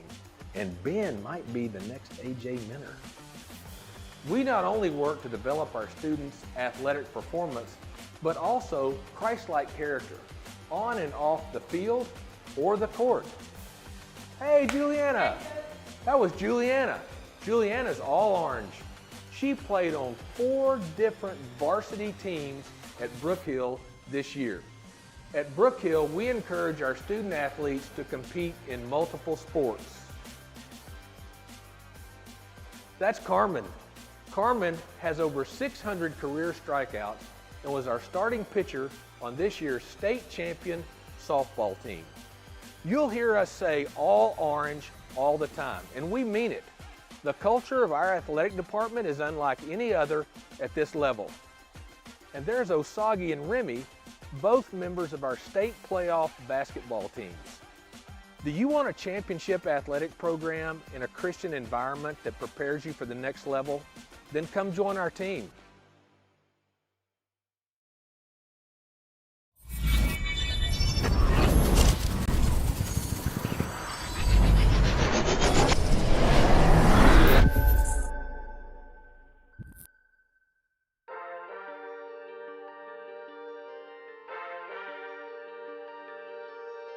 Williams fights through the yards, breaks some tackles. Williams still on his feet. Williams breaks another tackle. Here he goes. He's got some blockers. Sam Williams, he ain't going to catch him.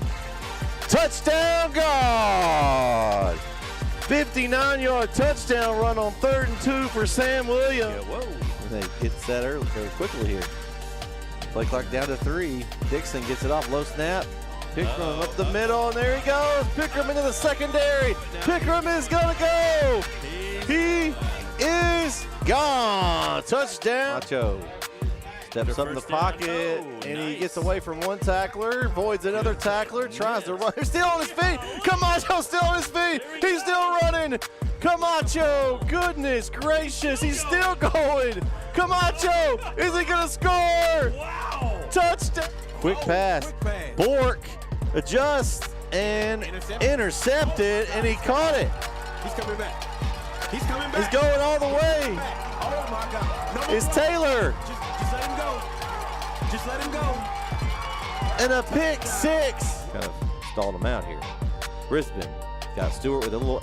Oh, he ran over the defender. The helmet coming off. Holy man.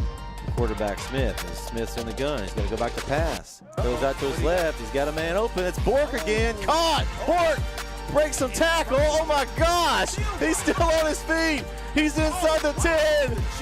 Touchdown, Arp. What? Here we go. 1st and 10.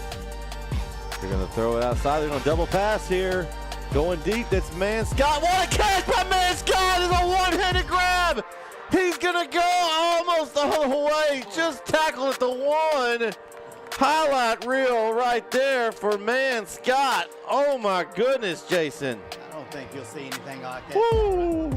That's not an East Texas highlight reel. That's Sports Center right there. Man, man, oh, man. What a catch.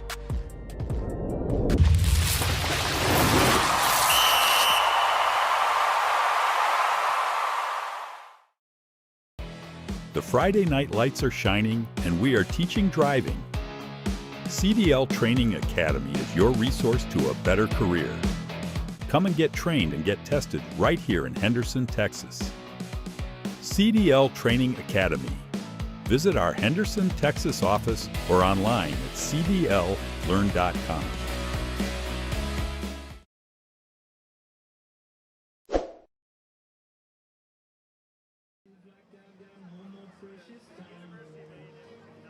There we go. All right, back here at Harrington Stadium, and we are at the half as Brook Hill leads Hyde Park 7-3 at the half. Let's talk a little stats here, Chad. Let's start with Hyde Park. The quarterback, Crawford Moffitt, 8 of 17 in the first half for 77 yards. He's run it 6 times for 18 yards. Bartholomew, 8 carries for just 10 yards. So a couple things about that. We've been able to stop the run game. We talked about that early on. You have to do that. We have a chance. The other thing that I was going to mention earlier that is kind of shocking to me, offensive coordinators, they're their own breed. We're giving them 7-8 yards a pass on the hitch, right? And they can't they stay got with away it. from it. They did it early, and it was working for them. And look at their first 3 pass plays was 6 yards, 7-yard gain. And now they've just abandoned that. And it's not that we're letting them have it. It's just that's just the way the defense is designed. Where we're willing to give up the hitch because we don't think that you're patient enough to keep doing it. And guess what? They're not. Right. And, you know, their pass plays, they've had, what, two big ones? Yeah. And then everything else has been short and quick game. And you're right. The offensive coordinators just can't take what the defense gives them. They can't. I just want to have a conversation like, why? If I'm giving you 7, why wouldn't you take it? I mean, I don't know. But I'm glad they haven't. I'm glad they've gotten away from that, okay? Receiving for them, Hudson Hart, receiver, 5 catches for 61 yards. He's been the guy they want to throw it to. Yep. Burgess has 2 for 18. Bartholomew had the 1 catch for -2 yards. They only have 105 yards on 31 total plays in the first half. That's not good. However, Brook Hill just 67 yards and they had the lead. You got to be happy with that, right? Absolutely. 67 yards in the first half on 21 plays. Zach Rowell, the quarterback, 2 of 5 for 19 yards. It's been P.A. LaPointe, 5 carries for 36 yards and a touchdown. Grant Gandy, 6 carries for 29 yards. Rowell has 3 official carries for -15 yards, although one of them was the bad snap that he jumped back on top of. Hanson, 2 carries for -2 yards. The 2 completions, 1 to Breck's Body for 1 yard, 1 to Daniel Yates for 18. And so it hasn't been stellar offensively, but they've done enough. Well, you know, you talk about, you know, if you can win the defense, if you can win the turnover battle, you got an opportunity to win the ball game. And right now, Hyde Park's winning. They're winning the turnover battle, but they're down by 4. So that's, I mean, it's funny how that goes, isn't it? 3 sacks in the game for the Brook Hill defense. Body, Rouleau, and Hall, all 3 with sacks, and that's been the key. And those haven't been just tackling by his feet. Those have been hard hits for sacks. This defense has hit Moffitt all night. And on top of those 3 sacks, you really unofficially have 2 turnovers because you've made them turn it over on 4th down twice. And so this defense has played really well tonight. Scoring-wise, Hyde Park started it. 2:15 to play in the first quarter. They got a 26-yard field goal from number 12, Noah Manning. And then with 3:46 to play in the first half, it was P.A. LaPointe, a 20-yard touchdown run, and a Gavito point after to make the score Brook Hill 7, Hyde Park 3. And Brook Hill will have it first when the second half starts. We'll take another timeout. When we come back, we'll update some scores from across East Texas. You're watching Brook Hill football here on NETSN. We'll be back in a moment. This is where legends rise and moments are made. They're still on his feet. Come on, let's go, still on his feet. From the buzzer beaters to the game winners, we bring you the action. Raw, real, relentless. We cover every angle, every story. From the streets to the stadiums. He's going all the way. Your favorite athletes. Your teams. Ford breaks the tackle. Oh my gosh. Your passion. All in one place. New games, live shows. Here he goes. He's got some blockers. This is the future of sports media. There he goes. Picking into the secondary. This isn't just a network. This is a movement. Oh, he ran over the defender. Welcome to NETSN Game On.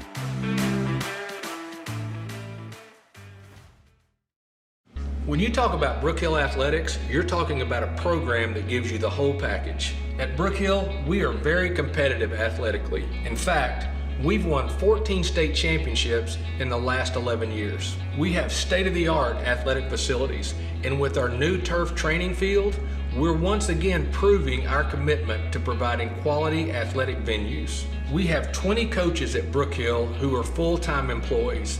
What that means is they're here all day, every day, investing in the lives of your student athlete by mentoring, being advisors, and preparing them for college. These coaches will also form lifelong relationships with their players. Our coaches are not only committed to getting each athlete ready to go to college, they're also committed to getting these athletes ready to play at the next level. And now, by partnering with APEC, our athletes, male and female, are being trained by some of the best coaches in the world. You know, I've been involved in athletics for a long time, and I know what a winner looks like. If you want to win on the field and off, then you need to consider becoming a student at Brook Hill. Remember, Brook Hill Athletics will change your life. Come join the team. Struggling with mobility, chronic pain, work, or sports injury? At Azalea Orthopedics, our team of highly trained physicians specialize in complete orthopedic care, pain management, sports medicine, physical medicine, and rehabilitation. If you've sustained a bone or joint injury, have mobility or movement problems, struggle with pain, contact Azalea Orthopedics. We're conveniently located across East Texas, serving 18 counties. When visiting your doctor, urgent care, or hospital, you have a choice. Demand Azalea.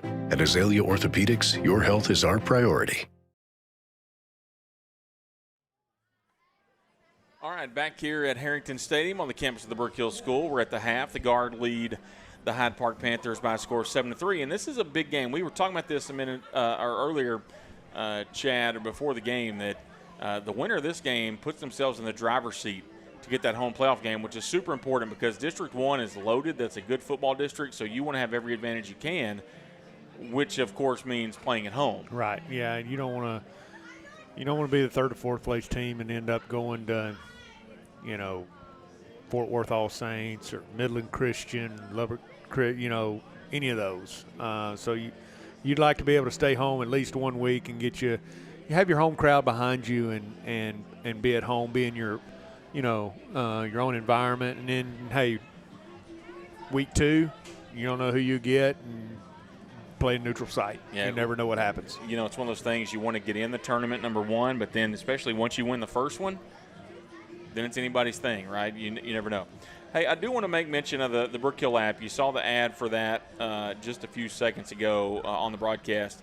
A lot of things on the app, scores, all the links to the games that are going on. Brook Hill app or at NETSN? The NETSN app, yeah. And we'll talk about the Brook Hill app in a minute. But I was just looking. I was actually going to say I was proud of you, Chad, because you were leading the pick'em contest. But now last week. Now second. You're a point behind. You're tied you're in 5th by yourself, actually. I mean, I get it second, but let's just call it what it is.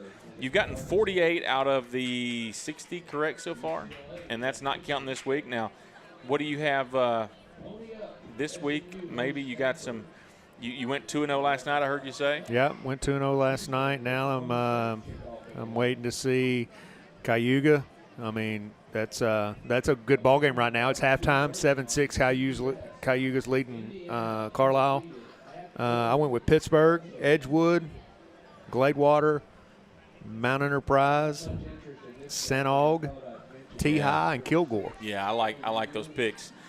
Except for I picked Carlisle because if Carlisle's healthy, they're a good football team, right? And yeah, we saw them. We just don't know how healthy they are. Yeah. Some other scores around. I'm looking at this one, Chad. You know a lot about these two teams, but Jefferson's kind of been on a little slide here lately. They lost to Atlanta, they lost to Pittsburgh. They beat White Oak 45-7. Yeah. That has not gone well for White Oak tonight in that one. Trying to find some other scores for you across East Texas. All these from the NETSN app. You can find Gladewater leads Liberty Ilo 22-0. Gladewater's a team that's kind of come out of nowhere. Here's a big man. This is a score that's interesting to me. Overton leads Lovelady 21-7. Overton lost a couple early. Lovelady's been rolling, and now the Mustangs get into district. I'm telling you, anything happens. And that's not just our district, right? That's anybody's. Yeah, Tyler High leads Cleveland 35-18 in the second quarter up at Rose Stadium. That's I've been very vocal about this the last couple of years. I'm pulling for Coach Woods and Tyler High. Just, man, for kind of the crowd that jumped on him early because he wasn't the last coach. I mean, come on, give the guy a chance. Right. St. Augustine leads Joaquin 15-6. White House over Jacksonville 21-7. Bullard and Rusk, the Panthers lead the Eagles 17-7. That's a interesting game. Mount Vernon leads Emory Rains 16-12. Mount Vernon team that's been playing well and Rains not. Not only Chad, you mentioned when you get in a district, things get crazy. Is the later the year gets, and I started to say as the weather gets cold, but the weather has not been cold and not getting there, but things start to happen. So those are some of the scores from across East Texas. Want to make mention next week we are here for senior night, as it'll be Brook Hill hosting Grace Prep. Now this is a team that once again Hyde Park beat them, I think 33-19, 33-14 last week. And so they're a team that's much improved from last year, and they're a completely different style. Last year, they wanted to just line up and run it over you. They were huge up front. Coach Collins was telling me this week they like to throw it around this year. So seen a little bit of them just from watching Hyde Park. That's the one game I watched of Hyde Park last week was against Grace Prep. And size-wise, I mean, again, you said it. They're huge. Yeah. And they're going to have athletes, and it's just can they get it in the athlete's hands and make plays? Well, are they disciplined enough? And defensively, this is it's what I love about our offense, right? It is, I think that unless you are very well coached defensively, you're going to have a hard time with our offense. Absolutely. Right? It's a rule for defense against our offense, and a lot of the time there's a lot of defenses out there that don't play rules. Yeah. Right. Well, and last year we were able to go up there and do what we wanted to on offense, honestly. And so, but they are improved. That all reports say they're an improved football team, and so that's good, right? Like it's not as look, you want to win every game, but we kind of get bored if it's 50-0. Right. I mean, we'll take it. The only exciting blowout was last week. Yeah, I'll Absolutely. take that one. Yeah, I'll take that one every day. week. Yeah. And then after that, Tomball Christian comes in for a non-district game that is homecoming. And listen, Chad, I don't know if you saw him last year or not. Man, that is a homeschool out of the Houston area. And I mean, they have some dudes. Yeah. And when I say dudes, I mean that dudes that look like they're 35 and 40 and have kids playing. Our dressing rooms were beside each other last year, and they came out, and I was like, what in the world? Who are these grown men putting on high school uniforms like a Bishop Sycamore thing? But no, they're a good football team. They're one of the best homeschool teams in the state, if not the country, honestly. Yeah. And so they'll be fun to watch here in a couple weeks. And then we'll finish up the year on the road at Bishop Dunn on Halloween night, and then we'll go over or down to Brentwood Christian on November 7th to wrap up the regular season. And so still a lot of football to be played, but it's hard to believe, Chad, we're already winding down. After tonight, just 4 regular season games left. It's crazy. And, man, this has been a blast. I'm looking forward to the rest of the season and, the postseason. And we talked about it earlier, getting the opportunity to do this and broadcast this to all of our families across the pond Across a lot of different ponds. Different ponds, right. And north, south, east, and west, man. It's we've got a great opportunity here at Brook Hill, a unique opportunity, and we're glad we can bring it to those families that have kids out here that are competing and giving their all, and they can watch them each and every week. So I mentioned earlier, just a lot of things going on in Brook Hill right now, Chad. You know from being here as long as you were, and now obviously your kids still go to school here and your wife works here, but this is the time of year where a lot of things are going on at Brook Hill. Volleyball is getting ready to wrap up. They play their last district volleyball game next Thursday against Cristo Rey. Then the district tournament will be the next week, and then the playoffs for volleyball. I mentioned cheer earlier. They're getting ready. They're starting to prepare. Now, think about this, Chad. Your daughter's a cheerleader, and my wife's a cheerleading coach, so I'm going to say this because I like the saying happy wife, happy life is true. Those ladies and those two coaches have had to put on what will end up being 4 straight pep rallies in 4 straight weeks. And that's not – I know people think, so what's the big deal? It's a pep rally. Well, if you have a daughter's cheerleader and you see the hours they put in and things they're doing, that's very tough on them. In addition to that, they're getting ready for the state competition in December. Yeah. And so what's been unique, and most people that come to pep rallies, they don't really see this, but I know that what they're doing is they're basically building their state routine through these pep rallies. Right, yeah. And that makes it unique. And so they're getting ready for that.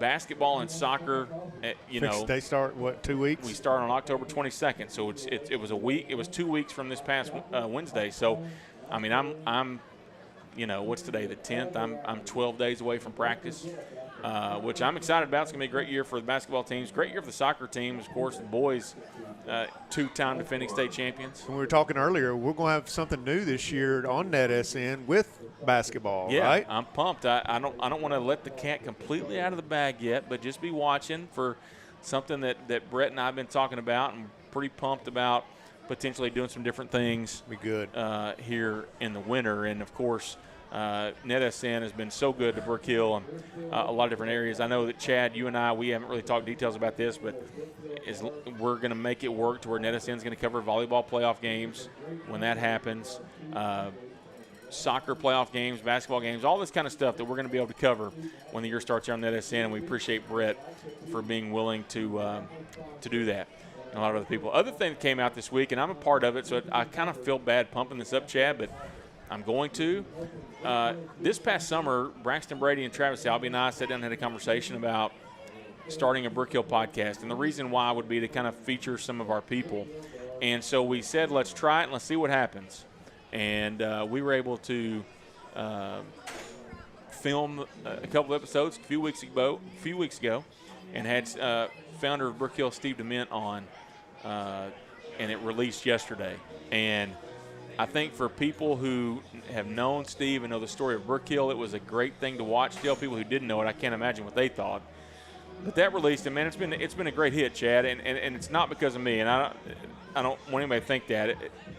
But I think it's going to be a great thing. We were hoping it was going to be a good thing, and I think it's going to be a great thing. I'm interested in here. I did not know that it had been put out there to listen to. So I know I've heard Steve's story, but it sounds like just the clip that I saw the other day gets a little bit more in depth. And some just amazing things that transpired for him to start this school in Bullard, Texas. Yeah, pretty incredible. And so you can go hear that. And you go to brookhill.org/podcast, and you can find all the links, but it's on Spotify, it's on YouTube, it's on Apple, all those things. As we are ready to start the second half here now at Harrington Stadium. But go check that out, and a new episode will be coming up here in a couple of weeks. Only 8:33, Chad, and we're getting ready to start the second half. Wow. I love this timing as the kick, it should be offsides, as the kick will be fielded back inside the 10-yard line. That is Nico Metnin, and Nico makes a spin move to 20. Another spin move. He might have a chance. Oh, he fumbled the football. And I think he got back on top of it. Hey, what do you think about letting me have a flag from up here and let me throw it when you think I could hit the field? No. We're a long way. You'd have to weight it down. And if you hit somebody, Chad, well, it has a weight on it anyway. Beanbag. Yeah, I don't know if it's got that much of a weight. Let me try. Way. We're going to try it when nobody's there, actually, okay? So after the return, it'll be 1st and 10 for the Guard at the 23-yard line. That's where they'll start this first drive of the second half, leading 7-3. You're going to see you see some adjustments from halftime. Yeah, both sides here. New formation. They've run it before, but not tonight. As the handoff is faked, and they're going to pitch it to Hansen, and Hansen across the 30 and up near the 35-yard line. Good start there as he's going to pick up 12 yards on the play. First down for the Guard. And tempo in it. Here we go. So 1st and 10 at the 35. But we thought a little tempo. Now they slowed it down. And I got to be, this is one of those nights to where tempo might be a nice change-up, but I think I'd just take my time here. 1st and 10 at the 35, 11:39 to play in the third quarter. Ryle. And now we get a flag. See, you jinxed it, Chad. And it's a false start against the Guard. So it'll be 1st and 15 back at the 30. You just had to bring it up, didn't you? I'm silent. I know. I'm going to be quiet. So 1st and 15 at the 30. Once again, thanks to all of you watching. There's a ton of people watching us at the moment even. And if you haven't jumped in the chat, let us know where you're watching. Make sure and do that. And we appreciate you watching. 1st and 15 at the 30. Ryle will hand off to LaPointe. And LaPointe up across the 35. And he is up to the 36, 37 maybe. And we got more views than some other people have all week. Yeah, that's for sure. 7 yards on the carry for LaPointe. And it's 2nd down and 8 from the 37. Oh, almost got it. We snapped it. We didn't have to there. And Ryle's going to go deep for Yates and knocked away. It'll be incomplete pass, and that down will count. Yeah, that was not the right decision there to snap it. No. Jack wishes he had that one back. I mean, look, it's one of those things where you want the guy to you want him to snap it if they come across, and it's just such a fine line there. And it'll be 3rd down and 8.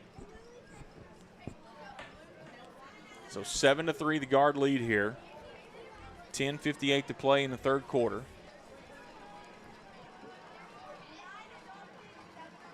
Rao drops back, has plenty of time. Down the near side, looking for Breaks. Body incomplete, just overthrew him. I mean, just missed. And it's going to be 4th down and 8. I mean, it doesn't get, literally by the length of his fingertips. Yeah, I mean, it was right there. So 4th down and 8 at the 37. And Rao will punt it away. We need a big kick here, Zach. We need to flip the field. Yeah, we need to make sure they're back there and have to think about it and see if they're patient enough to march it. Here's a snap, and Rao's punt is a good kick. Now take a good bounce. There we go. Bouncing inside the 20, down inside the 15. I thought he was going to touch it. Too. And it's going to be picked up down about the 14-yard line. So a good punt there by Zach Rao. And the Panthers are going to have a long way to go to put points on the board. So we're at 10:38 to play. I feel like this minute 20 seconds of the 3rd quarter has taken longer than the whole first half did. I don't know why. No. I expected it to be like 8.5 or 9 minutes left. Right. We're still 11 minutes to go. Come on. Anyway, but we're glad you're watching. You're right. A lot of people from across the globe. I haven't seen any of our Canadians check in. So our Canadians are watching. Let us know. We want to know you're here. We've got Mexico. We got Finland. A lot of stuff going on there. 1st and 10. The handoff goes to Burgess. Great and play. He gains about a yard. And it'll be 2nd down and 9. Watson with the tackle.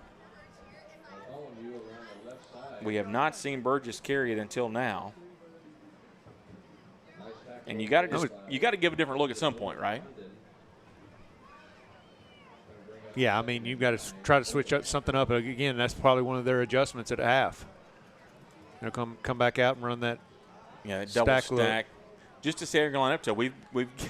We've been gotten with that a few times.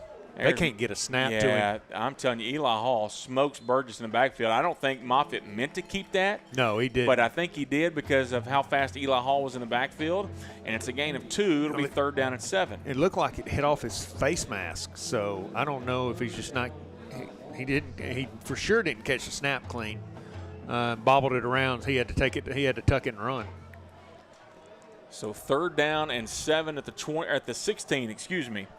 9:30 and counting here in this first half. Or, excuse me, the 3rd quarter. It should be the first half. It's only 8:40, Chad. I feel like, we're just not getting a half some weeks. 3rd down and 7. Ball at 16 and 2 wide to either side. Moffitt looking to pass and going to step up and run it again. Hit pretty quickly. He's going to gain a few yards. But this defense is just swarming him tonight. And it's going to be 4th down and 3 after the gain of about 4 on the play. On punt. Great stop by the defense. Now we don't have to go get this one. So let's set up a return. Yes. Don't. Don't do that again. 4th down and 3 at the 20. And he is way back there to punt it. Manning is. And the kick is away. And it's going to take a bounce. Get out of the way, Brig. Ball's 49. That's Weisner. Oh, get out of the way, Weisner. Either one. It doesn't matter. Get back. Brig, you get out of the way. And Drew, you get out of the way, actually. And it'll be 1st and 10 for the Guard at their own 49. Hey, Joe Devine checking in. Quarterback Regents, his dad, checking in. I tell you what. Man. I know you're listening. You probably ain't got to listen to us much, but a special thing they got going on down there. Absolutely. At Regents. And just a little bit that we watched the game last night looked like you guys, hey, anybody that beats Grace we're friends with, right? So 1st and 10 at the 49 for the Guard. But thanks for checking in and watching us. We appreciate the kind words for sure. 8:22 to play in the 3rd quarter, and Ryle now has plenty of time. Man, look at this protection. Middle of the field looking for Yates, and he catches it at the 10 and down to the 8-yard line. That's a great grab by Yates right there. Welcome back, Daniel. Boy, offensive line gave Zach a ton of time and let that play develop. Long plays like that, you just got to make sure your linemen don't get downfield, right? 43 yards on the pass. And it's 1st and goal at the 8. And this would be a huge touchdown here if we can put one on the board. LaPointe does the gut. PA touchdown. And the guard strike again. 7:50 to play in the 3rd quarter. And Brook Hill is now on top 13-3. You know, we talked about this earlier just off air, that it felt like that if we could just sustain what we did at the end of the half of just scoring and then getting in a routine or a rhythm, don't know. I mean, we can put some points on the board here in the second half. So Brook Hill now with a chance with a Gavito point after to make it 14-3. And the snap, the hold, the kick is up, and Gavito's point after is good. And the guard now lead by 11, 14-3. We'll take a quick timeout. Be right back here on NETSN. Struggling with mobility, chronic pain, work, or sports injury? At Azalea Orthopedics, our team of highly trained physicians specialize in complete orthopedic care, pain management, sports medicine, physical medicine, and rehabilitation. If you've sustained a bone or joint injury, have mobility or movement problems, struggle with pain, contact Azalea Orthopedics. We're conveniently located across East Texas, serving 18 counties. When visiting your doctor, urgent care, or hospital, you have a choice. Demand Azalea. At Azalea Orthopedics, your health is our priority. Back here at Harrington Stadium, 7:50 to play in the 3rd quarter, and the guard now on top 14-3 behind P.A. LaPointe's 2nd touchdown run of the night. He had a 20-yarder in the first half and an 8-yarder here with 7:50 to play in the 3rd quarter. And Gavito with 2 point after attempts that have been true, and it's 14-3. And now, you mentioned off the air, as well as this defense has been playing, that may be all we need. Yeah, I mean, now let the defense go out there and pin their ears back and keep going. Then now let that offense just get in a rhythm. See how many points we can score. Gavito, a deep kick. They're going to bring it out of the end zone. I like the confidence for sure, and he's going to be brought down at about the, well, we don't know because no officials over there. Like, what in the world? Lundqvist. Isaac Lundqvist, yeah, he's not afraid to hit you either. And it looks like they're going to give it to him at the 20, which is funny because he was tackled at about the 17, but 1st and 10 at the 20. But when you don't have an official in position, Chad, what do you mean? I mean, not to pile on the guys, but seriously, you go back and watch the clip, there's nobody there. So 1st and 10 at the 20. I don't even know.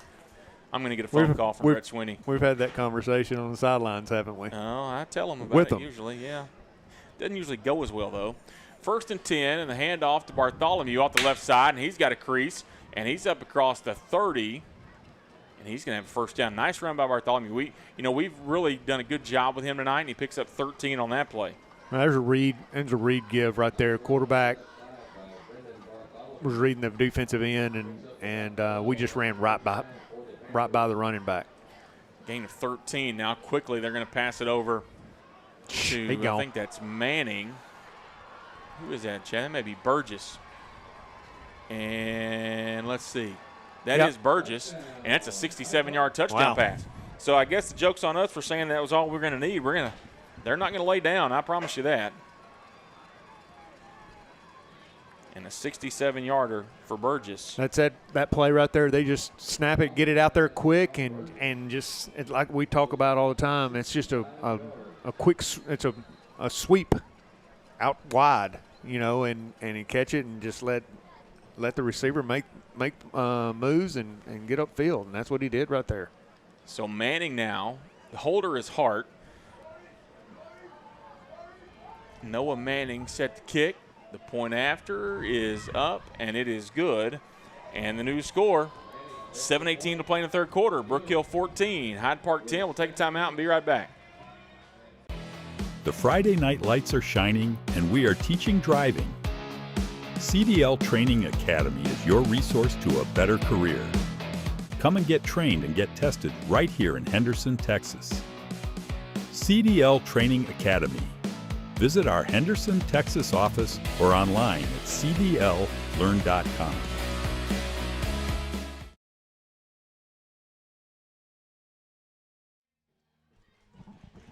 We are back here at Harrington Stadium, and you know the announcer jinx is real.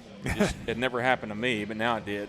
We still got a ball game. Yeah, and listen, it's honestly just a good reminder for you. Okay, you can't quit. You can't. They're not going to lay down because look, they know what's at stake in this game too. Absolutely. I mean, 14-3 is not unreasonable. As well as the defense has played, you got to. We've had this talk before, right? You can't go in thinking we're up. You got to go in thinking, okay, it's 0-0. Anything can happen. Let's play like we're behind. You know, they get nothing here.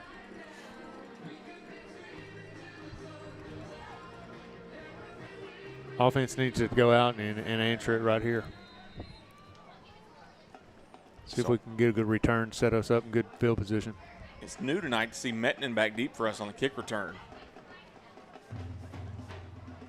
And Manning will kick it away here for the Panthers. And it will be Mettinen at the 11 who picks it up and comes across the 20, the 25 at the 30. Nico across the 35 and down to the 30, about the 37 or 38-yard line. And a good return there by Nico Mettinen. Good field position to start off, and now let's go do what we do. So it'll be 1st and 10 for the guard at the 38-yard line with 7:11 to play in the third quarter.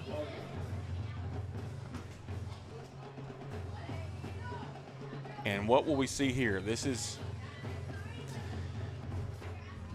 I would say, a heavy dose of 24 still. Up the right? middle. Even 0, right? I mean, yeah. Both those guys are running the football but well. I mean, hey, you got Yates out there too. I mean, and Harg. I mean, we got weapons. We just got to utilize them. So on 1st and 10 to 38. There it is, wham. Off to LaPointe. Off the left side, midfield, 45-40 at the 30, the 20, one man to beat, 10. Follow down at the 1 yard line. Hey, you called it. Let's see where they spot him. We got a flag. No way. Flag down. Where? I don't know where. I just see the white hat not moving. I mean, that could be par for the course, but that's a hold. Goodness. And they're saying it's at the – oh, I see the flag down there at the 40 now. It's going to be a first down. And that negates about 39 yards. Yeah. 37. So it'll be a gain of 22 for LaPointe officially, and then the penalty. I don't know what's going on in the stands out there. You can hear what's little games going on. So 1st and 10 at midfield for the guard. Chad, I don't know what came over me. I was getting ready to sing "Oh Canada." I don't know. I was getting ready for it. I didn't know what was going to happen on that one. I'm guessing you didn't take any French classes this week. I got to be honest. I was going to butcher it, but I was about to start singing it. I didn't know what was going to happen. 1st and 10 at the 50. Now PA's going to have to get a little break here, get him back out there. But Gandy, not a bad guy to replace him with, and he's strapped to gut. Man, Gandy, he just runs hard, and it's a 3-yard gain for Gandy. It'll be 2nd down and 7. We got pancakes, double teams, everything going on out there. Offensive line is working their tails off tonight.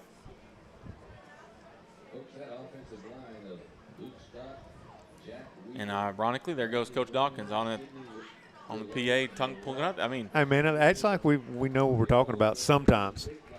Every once in a while. Every now and then. 2nd and 7 from the 47. And Ryle will hand it off to Gandy, and Gandy right that right side again. Gains 4. He just puts that head down and just go. Flag on us. After the play? Yeah.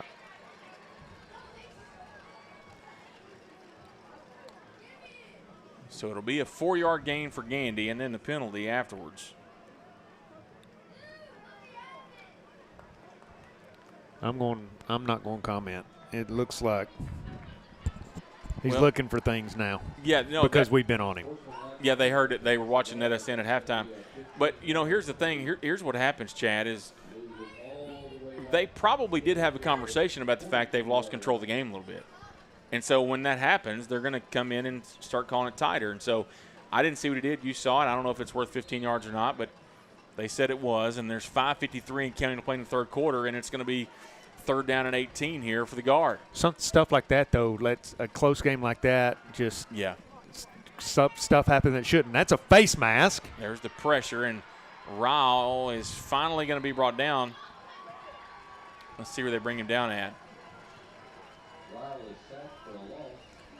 All the way back at the 33, so a loss at the 32, so it's a loss of 10 on the play. And it's going to be 4th down and 28 here for the guard. Yeah, you're right, man. You get a first down, and you get a questionable 15-yarder, and now the whole thing set back. So Ryle set to punt on 4th down. Gets the kick away, and it is going to be fielded at the 27, and that's Hart, who cannot get away. I think that's Cody Clark. It is. Clark brings him down just across the 30 at the 31. So now the momentum has changed a little bit here in this one. Yep. Where you had to find a way to get another stop here, and the defense was rolling. And, hey, you got to get one here. That's who I'd like to have on the field to make a stop, this unit. Yeah. So 1st and 10 at the 36. We're in the third quarter here, 4:53 to play in the third quarter. As the quarterback, Moffitt, steps back in to the backfield and is going to read it. He's going to keep it this time up the gut, and he's up across the 40, still finding his way across the 45. He's got the first down and more. And there wasn't no whistle then, huh? Yeah. He's going to gain at least 13, maybe 14. Yeah, 14 yards on the run. It's 1st and 10 at the 50.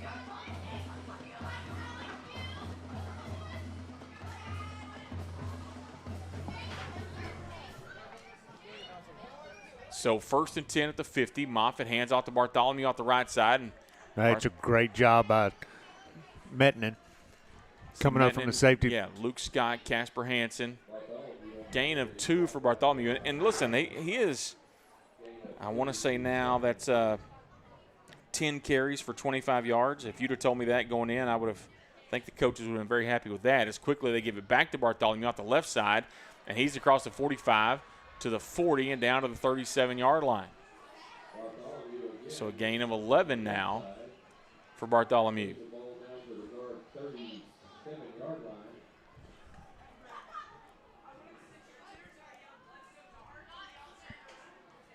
So 1st and 10 for the Panthers. They're going quick again, Chad. They are not set. No way they're set. And now we get a penalty late. It's a 2-yard gain for Bartholomew. We'll see what the penalty will be. 3:46 and counting. That's not the White Hats call. The line judge over here. No, they're saying holding. All right, we'll take it.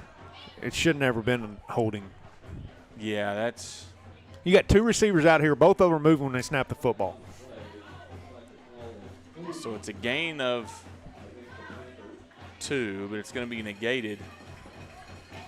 I hope Nate's watching to get our steps down here because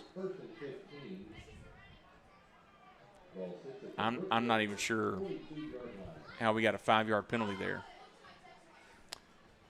3:38 and counting here in the third quarter, and this is one of those games, Chad, you want to get the lead and let's just get out of here. Just get out with a win, yeah. It is.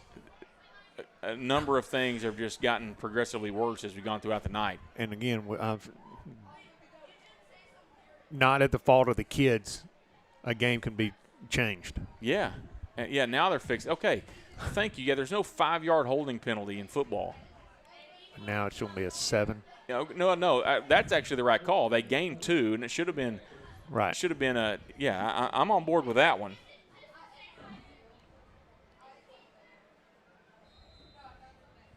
So 1st and 18 now at the 45. And a snap to Moffitt. That's a hold. We're not going to call that, I don't guess. And it is caught what a catch. By number 11. Yeah, that is a good catch. From the 45 down to the 30, a 15-yard completion. as he got it that time to Burgess. Burgess, they're all-around back. I mean, he's tight end, like we've talked about. He's tight end, H-back, wide receiver. He can play just about anything. Come in the run and come back in the backfield and be a running back. And he's now got 100 yards receiving on 4 catches tonight. I'm telling you. 2nd down and 3 from the 30. 2:53 and counting. The handoff to Bartholomew, and that's not going to go anywhere as Lacasse Grandin was the first one to get there. And they're going to say it's a loss of 5 on the play. And a great job by Greg.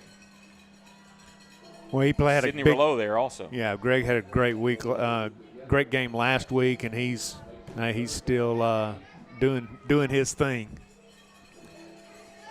So 2:28 and counting in the 3rd quarter. 3rd down and 8 at the 35. Big 3rd down here for this defense. And the crowd getting into it. Moffitt, pass over the middle, caught by Hart. I tell you what, credit to those guys because that's a big-time catch. Big-time throw and catch, and he threw it behind him a little bit. Hart made a great adjustment, pick up the 1st down for Panthers. And a gain of 15 and a Panther 1st down. They're not set again. And the handoff this time to Bartholomew for a gain of 3 down to the 17. And they're going to roll with that tempo. 2nd down and 7. Pump fake over the middle, caught. That's Burgess again. And Burgess from the 17 down to the 5, a gain of 12.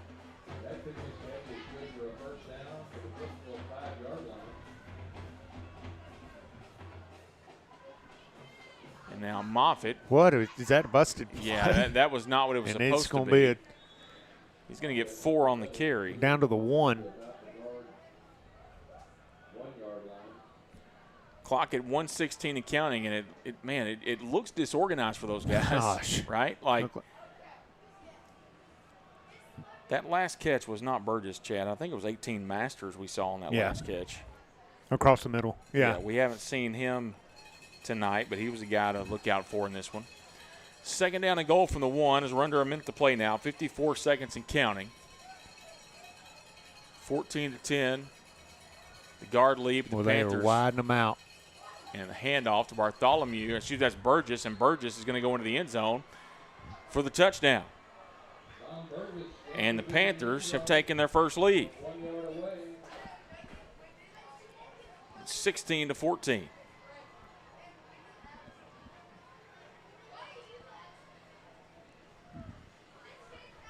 So the extra point now for number 12, Noah Manning. 42 seconds to play here in the 3rd quarter. And the snap, the hold, the point after attempt is good. And the Panthers now lead 17-14. We'll take the timeout. We'll be right back here on NETSN. Struggling with mobility, chronic pain, work, or sports injury? At Azalea Orthopedics, our team of highly trained physicians specialize in complete orthopedic care, pain management, sports medicine, physical medicine, and rehabilitation. If you've sustained a bone or joint injury, have mobility or movement problems, struggle with pain, contact Azalea Orthopedics. We're conveniently located across East Texas, serving 18 counties. When visiting your doctor, urgent care, or hospital, you have a choice. Demand Azalea. At Azalea Orthopedics, your health is our priority. Okay, back here at Harrington Stadium, and it's now a whole new ballgame. Yeah, we 17-14 Panthers. Talked about it earlier. Tides have turned, and now it's time for Brook Hill to stop the bleeding and come down here and sustain a drive and punch it in. We've got 42 seconds left in the 3rd, and we need to take it on in and take care of business in the 4th quarter. So the Panthers will kick it off here. Their second lead of the night. They were up 3-0 early. And to think about it, we were at the 3 just 4 minutes ago. Yeah, PA gets down to the 3-yard line, and we get a couple of penalty calls, and that doesn't excuse some of it. Is the return here by Hargett up across the 40, and this will be good field position to get things started. But, yeah, look, that doesn't excuse it, but it definitely has played a factor, right? I mean, it's you've made plays and done some things, and you know, a holding call, whatever, but some questionable other decisions. But you still got to execute. Absolutely, right. Yeah. And nobody on that sideline is going to hide from that. No, absolutely not. You know, we can get mad at the guys in stripes all night, but we've got to go out and execute the game of football that we play. Yeah, if your game plan ever includes officiating being perfect, it's a bad one, right? Yeah, absolutely. You assume the worst. 1st and 10 at the 42, and this offense now trailing for the first time since the first quarter. Well, the second quarter, actually. Rao gives it to LaPointe, and he's hit at the line of scrimmage, and he may actually, they're going to say no gain, but a nice play there by number 51, Tucker Scola, for the Panthers. No gain on the play.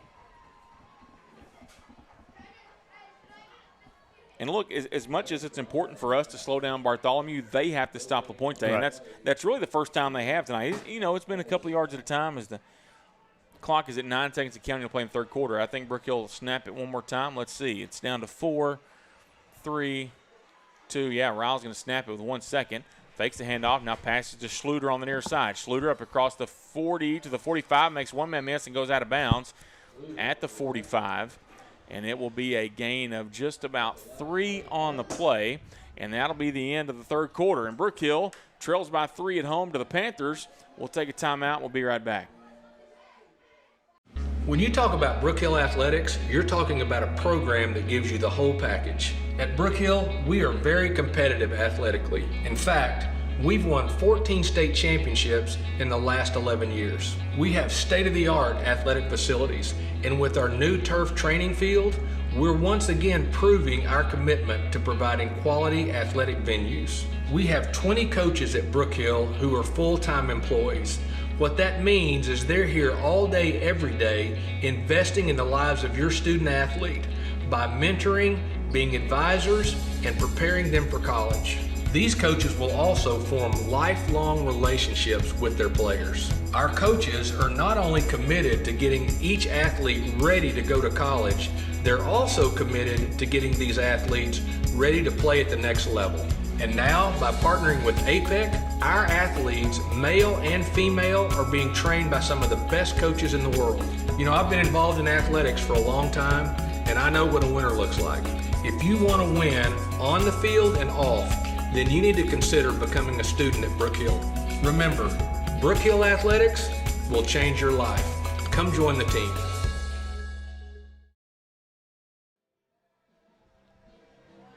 All right, back here at Harrington Stadium as we are ready to start the fourth quarter of action here on NETSN. It's been a great game tonight. We're excited about the next 12 minutes as they're going to go back and say it was a gain of 4 on that play for Schluter. I don't know how you somehow gain a yard during a timeout, but we'll go with it.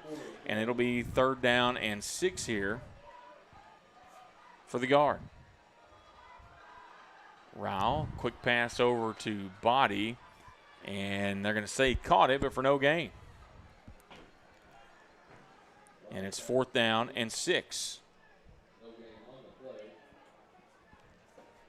So the ball spotted at the 46-yard line, and Brook Hill's going to punt it away here. Rowell in to punt. Clock at 11:30 and counting to play here in the ball game.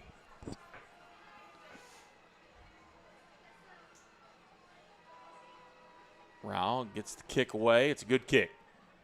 They're going to call for the fair catch at the 20, but it's going to roll inside the 15, down inside the 10, and down to the 4-yard line where it's going to be picked up down there. Let me see who that is. There's Reese Barter and Cody Clark down there. Also, number 23, Andres Mendezabal down there. And it's going to be a long field for the Panthers here, 1st and 10 at their own 4. We talked about it earlier. We'd like to see a defensive turnover, possibly touchdown. We need it. Here's the thing. I was going to sing "Oh Canada" if PA scored, the defense scores here. I'm going to sing the song of Coach Collins. It's probably one I'll just make up on the fly. I don't know what I'll do. I know what you thought. I didn't think anything. Coach Collins, you watch. I wasn't thinking anything. 1st and 10, the handoff to Bartholomew up the middle, and he breaks through a couple of tackles. He runs hard, man. I'm telling you, it's like he he gets stronger and stronger as the game goes on.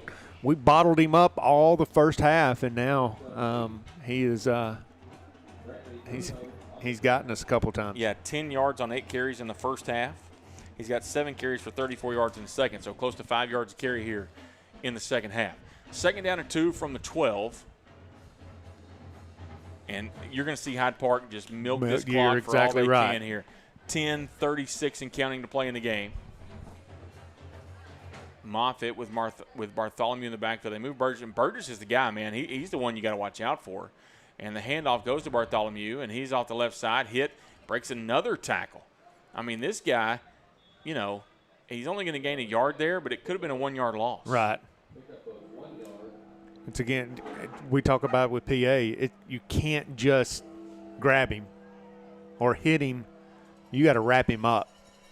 Yeah, you can try, but it won't work. Yeah. Third down and a yard here from the 13-yard line. Quarterback run right here. I would. And here's the thing. We talk about big third downs tonight. This is the third down of the game. You don't want to let them milk the clock. You want to get the ball back here. And with that punt rush you've got, you can make them punt it here, Chad. Yeah. Some things could happen. Going to hand off to Bartholomew. And he didn't get it. He did not get it. As a flag down, and say false start, even better. So that's going to back him up 5, and it'll be third down at 6 now.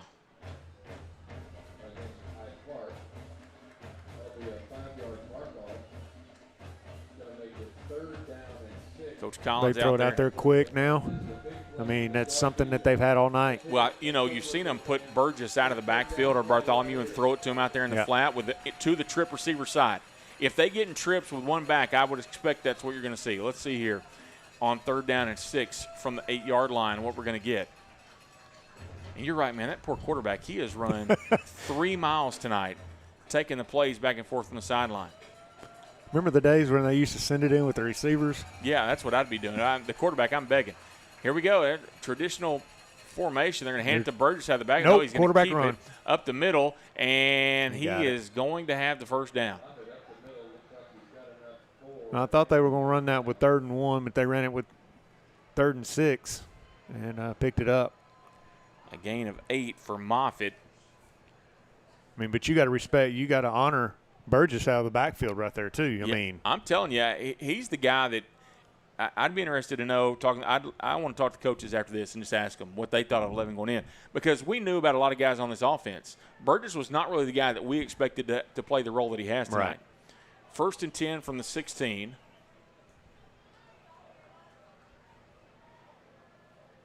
As Moffitt will hand it off to Burgess, and he's going to be hit and dropped. Drop for a loss. They're going to say no gain on the play somehow.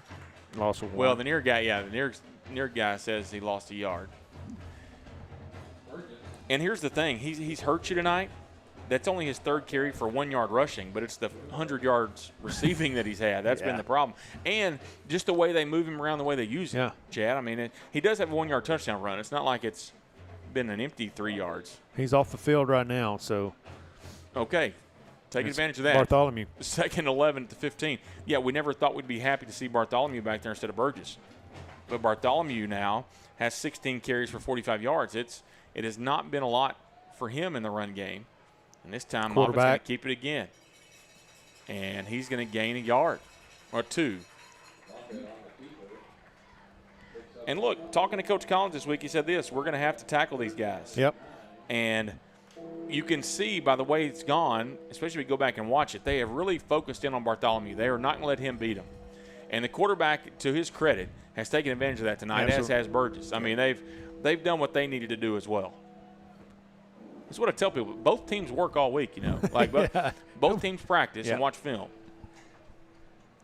So 3rd and 9 now at the 17-yard line.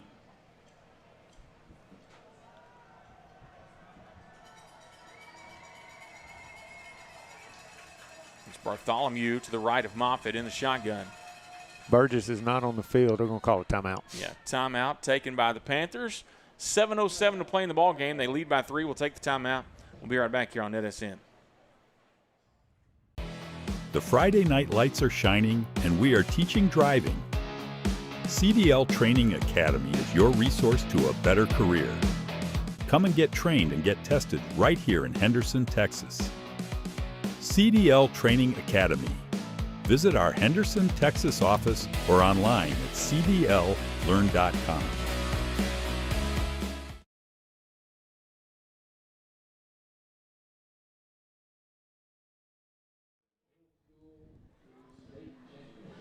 Back here on NETSN, Jeremy Hubbard, Chad Grubbs, glad you've joined us tonight. A lot of people watching. I know that some of that's because Grayson Regions played last night, some teams off, and a lot of you watching at the moment, and we appreciate that. And you can see every Brook Hill football game this year here on NETSN, and it's been a pleasure for Chad and I to do that this year. You can go back and watch them too. We do. For different reasons, but we all go back and watch them. 3rd down and 9 here for the Panthers. Big 3rd down right this here. Is every one of them now is going to be big the rest of the way because the clock is not your friend now. If you're Brook Hill, they're going to fake the handoff. Moffitt looking to pass. They're trying to get it down there. Great play. Yeah, that's great coverage by Witten. Witten, great job. Trying to get it to Hudson Hart. That's their guy. And it's incomplete. One of their guys out wide, you know. Well, their receiver. That's their receiver. No, we thought that was going to be the guy. Yeah, Burgess. And he's got 6 catches tonight. And great play by Witten right there. And they haven't thrown it in a while, and they haven't had to, right? They've had some success running the football here. And now on 4th and 9, they're going to have to punt it away. And find number 8. Come on, Greg. Yeah. And there goes. They're going to run up. There's that middle block, and they're going to say it's a false start. Surely them. Yeah, they did. They're false start over here. But they watched the film last week. You know, you got to know where 8 is. You got to know where 25. And Yona gave him that stutter step there in the A gap, and the guy had to go. Like, here's the thing: I'd rather take a false start than I would give up a block punt for a touchdown here.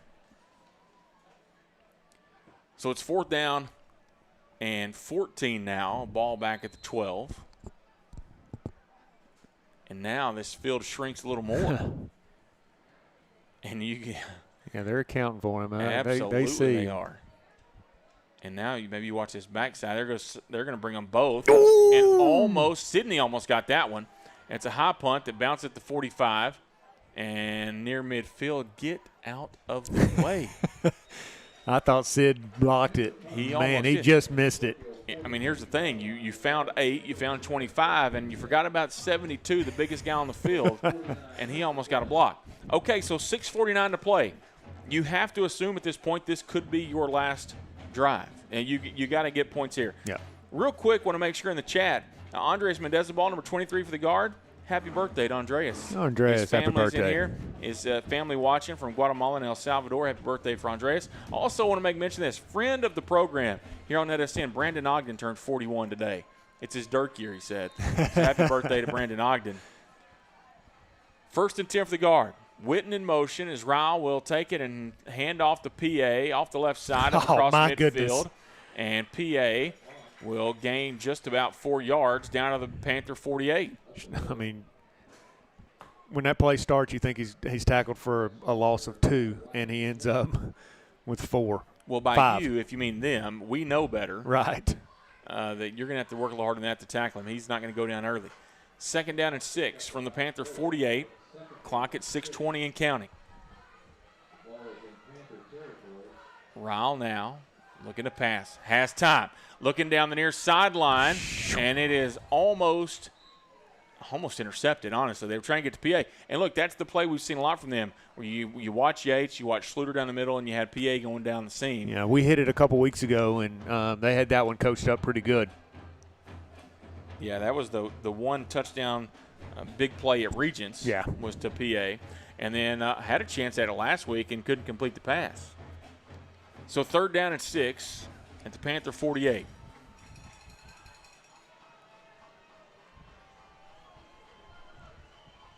And the guard here put Hanson in motion. The handoff goes to Gandy, and that's a nice little run there for Grant. Why are they spotting him so far back? My goodness. Yeah, that's. We were at the. No, they're going to say 5 on the play. we got to go for it. Yeah, it's an interesting call, right? It's 5:45 and counting. You do have all 3 timeouts, but it's 4th and a yard here at the 43. And here we go. Hansen in motion. Ryle will give it, and the ball's on the ground. Ryle's going to pick it up. Have some time to make a move, looking for help, and he's going to be brought down back at the 45.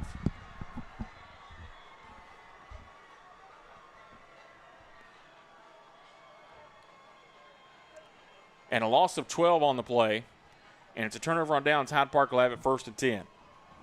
Still plenty of time. 5:23 left. Brook Hill's got 3 timeouts.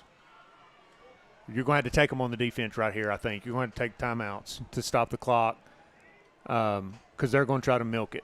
We've been begging for the defensive touchdown, Chad. Yeah, we need it right here. This is actually the time. We listen, we're beggars. We understand. I'm going to beg for it until it happens, but this would be the time.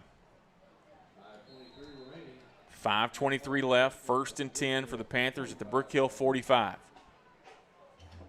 With the exception of a couple of big plays, Chad, this defense has done a great job. Just a couple of big plays have hurt them. And you know Hyde Park's going to – they're trying to run the football here. They want to run the clock.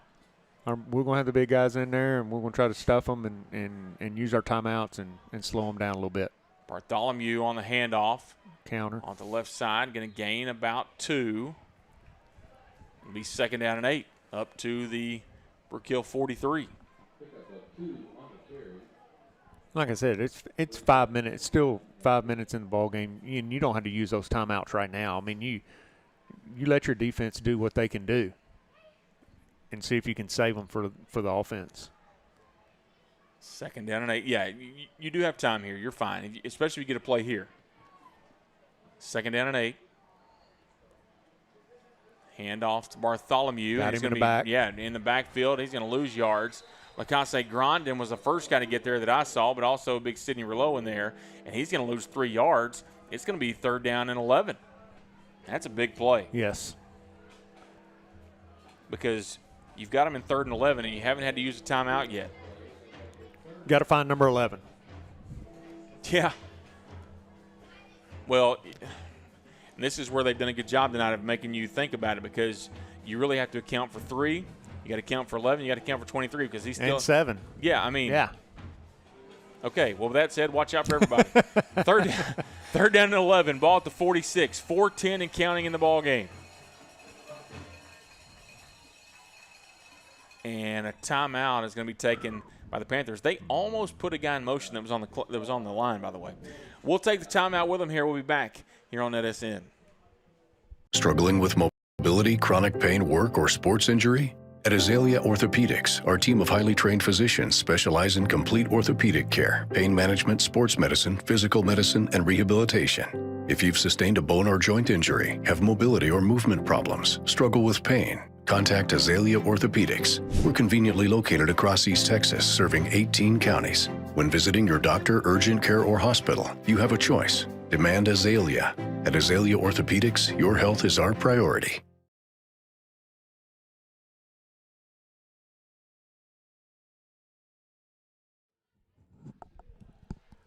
Okay, back here during the timeout, the Panthers take their 2nd of the half.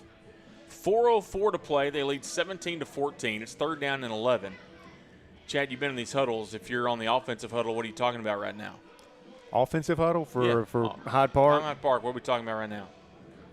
Get as much as we can right here because we're probably in 4-down territory. And I think that's what they're probably doing. Yeah, don't do anything crazy. Yeah. I'm honestly thinking about taking a shot. Like, why not? I mean, be aggressive and go win the game. 3rd down and 11. Look, that's what they're going to do. Moffitt looking to pass for Burgess, and he's going to catch it at the 30. And out of bounds after cross the 25.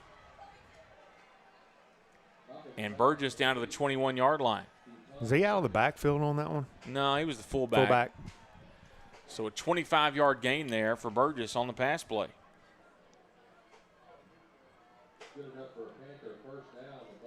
Five catches for Burgess for 125 yards. Moffitt now over 200 in the game. 1st down and 10 at the 21.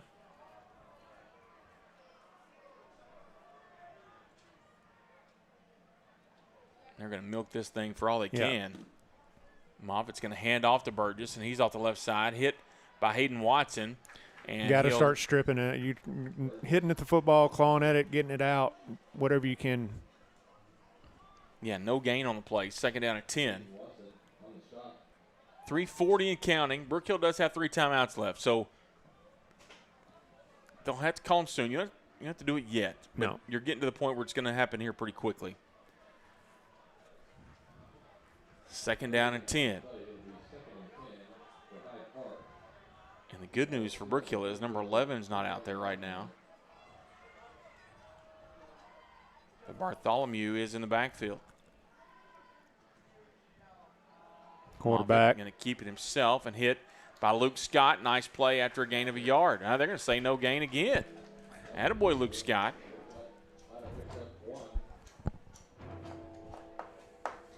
It's going to be third down and 10. Burgess coming back in the ball game. No shock there. 2:52 and counting. Brook Hill going to hold on to those timeouts. If you get a stop here, it's a gamble to save them. But if you get the stop here, then you win. You're right. I mean, and I don't know. We didn't get it in the first half, but you should get 2-minute warning too. Well, we'll see. I would not lay odds on that. But also, if I'm Brook Hill, I'm going to make sure and talk to the guy and telling him. Right. Don't forget it this half.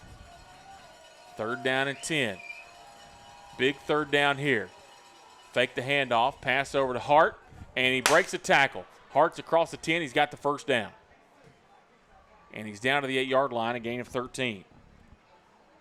Missed the tackle. We had him wrapped up. Just got through it and picked up the first down. So the ball's at the 8. And it's really been Burgess and Hart tonight. That's his 7th catch for 89 yards. And it's first and goal at the 8. And there is the 2-minute warning. Hey, we got it this time. And we'll take a timeout here on NETSN, and we'll be right back. When you talk about Brook Hill Athletics, you're talking about a program that gives you the whole package. At Brook Hill, we are very competitive athletically. In fact, we've won 14 state championships in the last 11 years. We have state-of-the-art athletic facilities, and with our new turf training field, we're once again proving our commitment to providing quality athletic venues. We have 20 coaches at Brook Hill who are full-time employees. What that means is they're here all day, every day, investing in the lives of your student athlete by mentoring, being advisors, and preparing them for college. These coaches will also form lifelong relationships with their players. Our coaches are not only committed to getting each athlete ready to go to college, they're also committed to getting these athletes ready to play at the next level. And now, by partnering with APEC, our athletes, male and female, are being trained by some of the best coaches in the world. You know, I've been involved in athletics for a long time, and I know what a winner looks like. If you want to win on the field and off, then you need to consider becoming a student at Brook Hill. Remember, Brook Hill Athletics will change your life. Come join the team. Okay, back here at Harrington Stadium at the 2-minute warning. And the Panthers have first and goal from the 8. Moffitt's going to just keep it on the design run, and he's going to be up to about the 6-yard line, maybe the 7. Gain of a yard for Moffitt, and now Brook Hill calls their first timeout. So Moffitt now 14 carries in the game. I don't think they would want him to carry it 14 times in the game, but we've honestly done such a good job with Bartholomew that he's been the run game. He's had to pick up the load in the running game, and he's done a good job. So we're at 1:54 to play, and you need the turnover here. You need to make sure that you give your offense a chance to get the ball back. You got the timeouts, right? But ultimately, worst case scenario, they kick best case scenario at this point, you get a turnover. Next best case scenario is they kick field goal, and you're only down by 6. You got a chance. Right. And you know, we talked about it earlier in the ball game. You know, if you win the turnover battle, you most of the time win the ball game, and you know that's the way it's trending right now. But we can swing that if we can get one. They're going to keep it on the ground. We've got to find a way to strip it out. The games are 48 minutes long. That's why, for a reason. And things bear themselves out over the course of that 48 minutes. And look, I feel like our defense has outplayed their defense for 46 minutes. And you need one more play here. 2nd down and goal from the 7. And the direct snap there to number 5. Now they give it to Moffitt. He's going to throw it. And it is complete, but he's out of bounds. That actually helps us a little bit there. Yes, it does. As they throw it out there to Phoenix Smith. It's going to be 4th down. So Phoenix Smith catches it and goes out of bounds at the 2. So it's a gain of 5. And it's 3rd down and goal.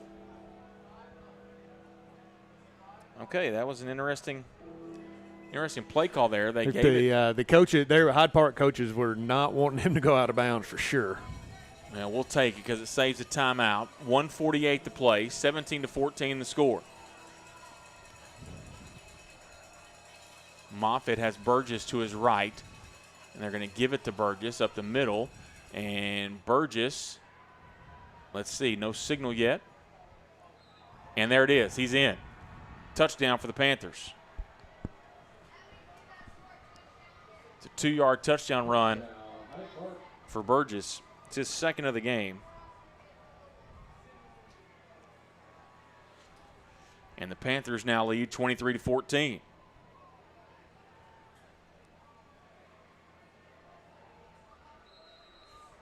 It's actually his 3rd touchdown of the game, but the 2nd on the ground. Right.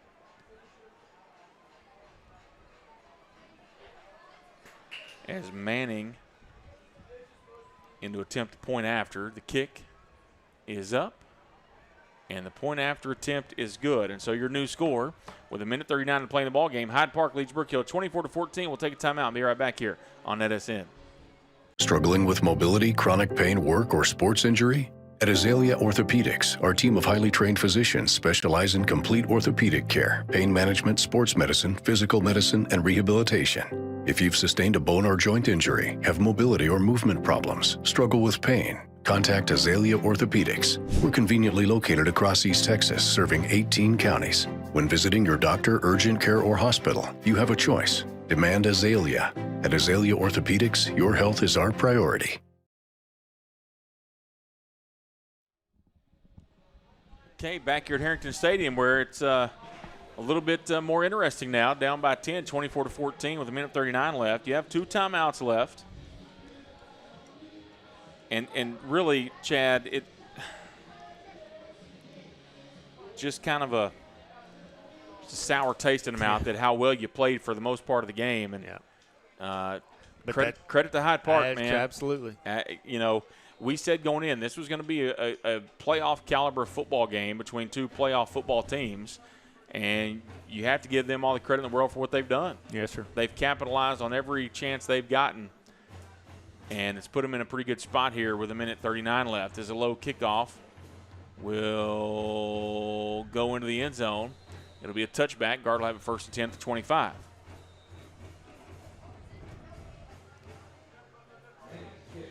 There's a lot of good to build. I mean, no matter what happens the next minute and a half, Chad, there's a lot of positive things to build on if you're Brook Hill. But there's also some we're going to call them opportunities for learning. Once again, still full faith in this coaching staff that they'll get it figured out. They're going to be disappointed, obviously. It's not the way you wanted it to go tonight. And, hey, you never know what's going to happen. Yeah, I mean, there's a lot of time. I say a lot. I'm talking about even weeks down the road. You don't. I mean, you never know who's going. Somebody could sneak up on Hyde Park. You know, we've got to go back and take care of business that we can control. A lot of conversation here, I think. Okay, yeah, Brook Hill had asked the ball to be in the middle of the field. For some reason, it was over on the near hash mark, and they didn't want to change it. Okay. But they do move it, middle of the field, 1st and 10 of the 25. What's he? Yeah, what is the conversation here?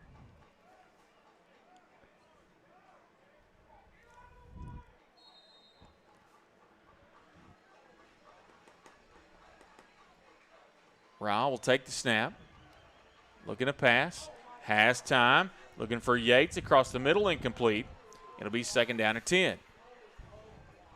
And Hyde Park has done a good job of covering Yates, and they've put a guy on top of him and underneath. That's what I was just fixing to say. They've made it really difficult. They've capped him and put somebody underneath him. He had the one great catch down here on our end of the field earlier, but they're not going to let him beat them. Yeah, they have done a great job of making sure that Yates is not the guy running wide open down the middle of the field, which does give you opportunities for somebody else potentially. But, yeah, they are just putting the guy on the top and keeping him in check. Second down and 10.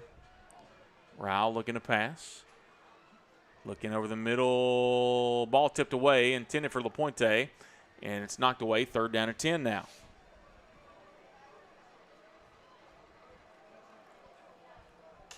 Well, they had 3 over Yates just then. Yeah, and so Rao was looking for LaPointe. I mean, that's what you got to do. If they're going to cover up our deep threat, then we got to go to the next guy.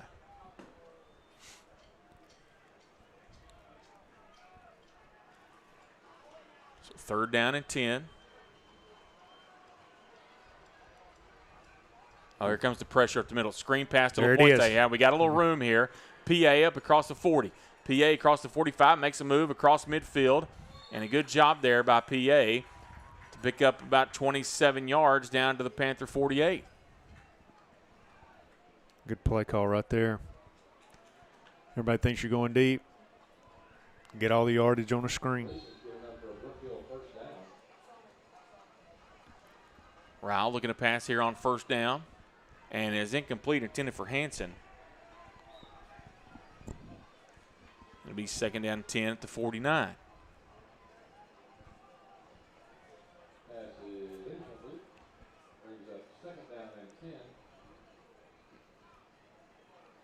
So literally the clock is down to 1:03. And Rao on second down and 10 at the 49 has plenty of time. They're dropping everybody back in coverage. Rao's going to pull it down, run, and just throw it away near the 40. So it'll be third down and 10.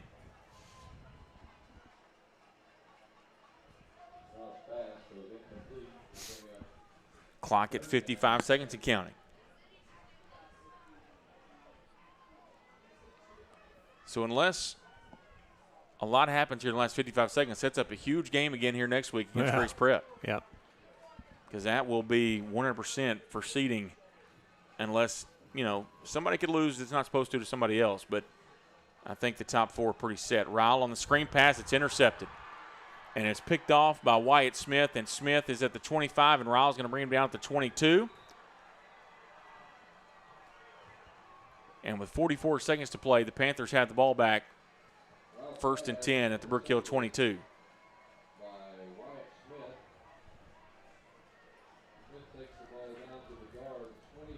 So that will all but do it. Yeah. I mean, you got 2 timeouts left. They're going to be able to run the clock out here. Not the outcome that you wanted, but there's going to be a lot of teaching opportunities on film tomorrow. And just a frustrating ending for a lot of the guys and the coaching staff, I know, and not the outcome you wanted. Right. Such a good first half and a good defensive performance for most of the ball game, and Moffitt will take the snap. I'm going to snap it one more time. Take the knee, yeah, and Brook Hill won't call the timeouts here. No real benefit to doing that. I don't know if my mom's still on, but she just said, hey, enjoyed listening to y'all tonight. Love you, Mom. Yeah, we're going to support our guys and hope everybody else is too. I mean, here's the thing. It's a frustrating loss for sure. And you know what? It happens. Yeah, it does. It happens. And there's the final snap, and they'll kneel it down. And the Panthers, credit to them, 21 points in the second half to take a 24-14 win on the road here at Harrington Stadium. And you got to see what happens next for both of these teams. But a loss here for the Guard, and it sets up, like I said, a huge one next week.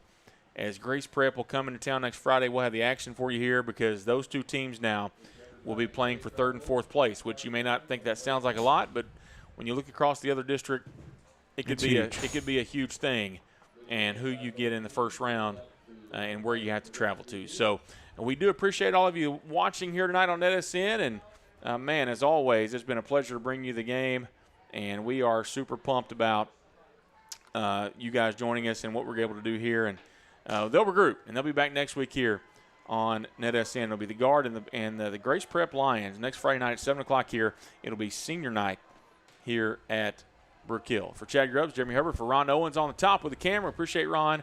We will see you guys next time here on NETSN.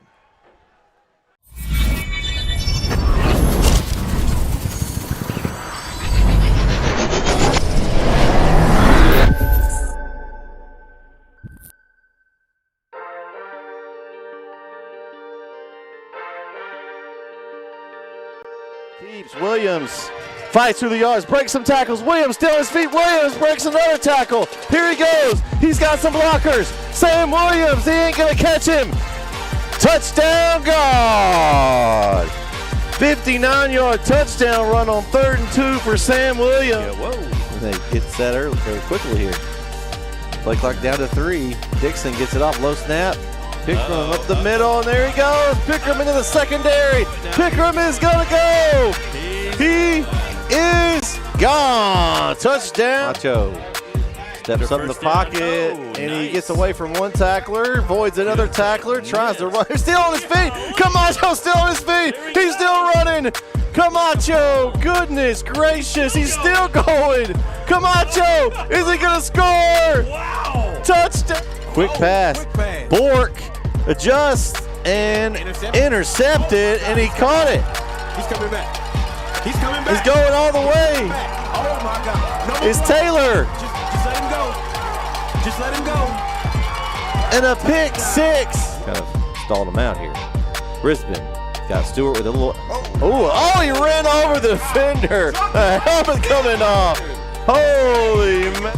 Quarterback Smith. And Smith's in the gun. He's going to go back to pass. Goes out to his left. He's got a man open. It's Bork again. Caught. Bork breaks some tackle. Oh my gosh. He's still on his feet. He's inside the 10. Touchdown, Arp. What? Here we go. 1st and 10. They're going to throw it outside. They're going to double pass here. Going deep. That's Man Scott. What a catch by Man Scott. It's a one-handed grab. He's going to go almost all the way. Just tackled at the 1. Highlight reel right there for Man Scott. Oh my goodness, Jason. I don't think you'll see anything like that. Woo. That's not an East Texas highlight reel. That's Sports Center right there. Man, oh man. What a catch.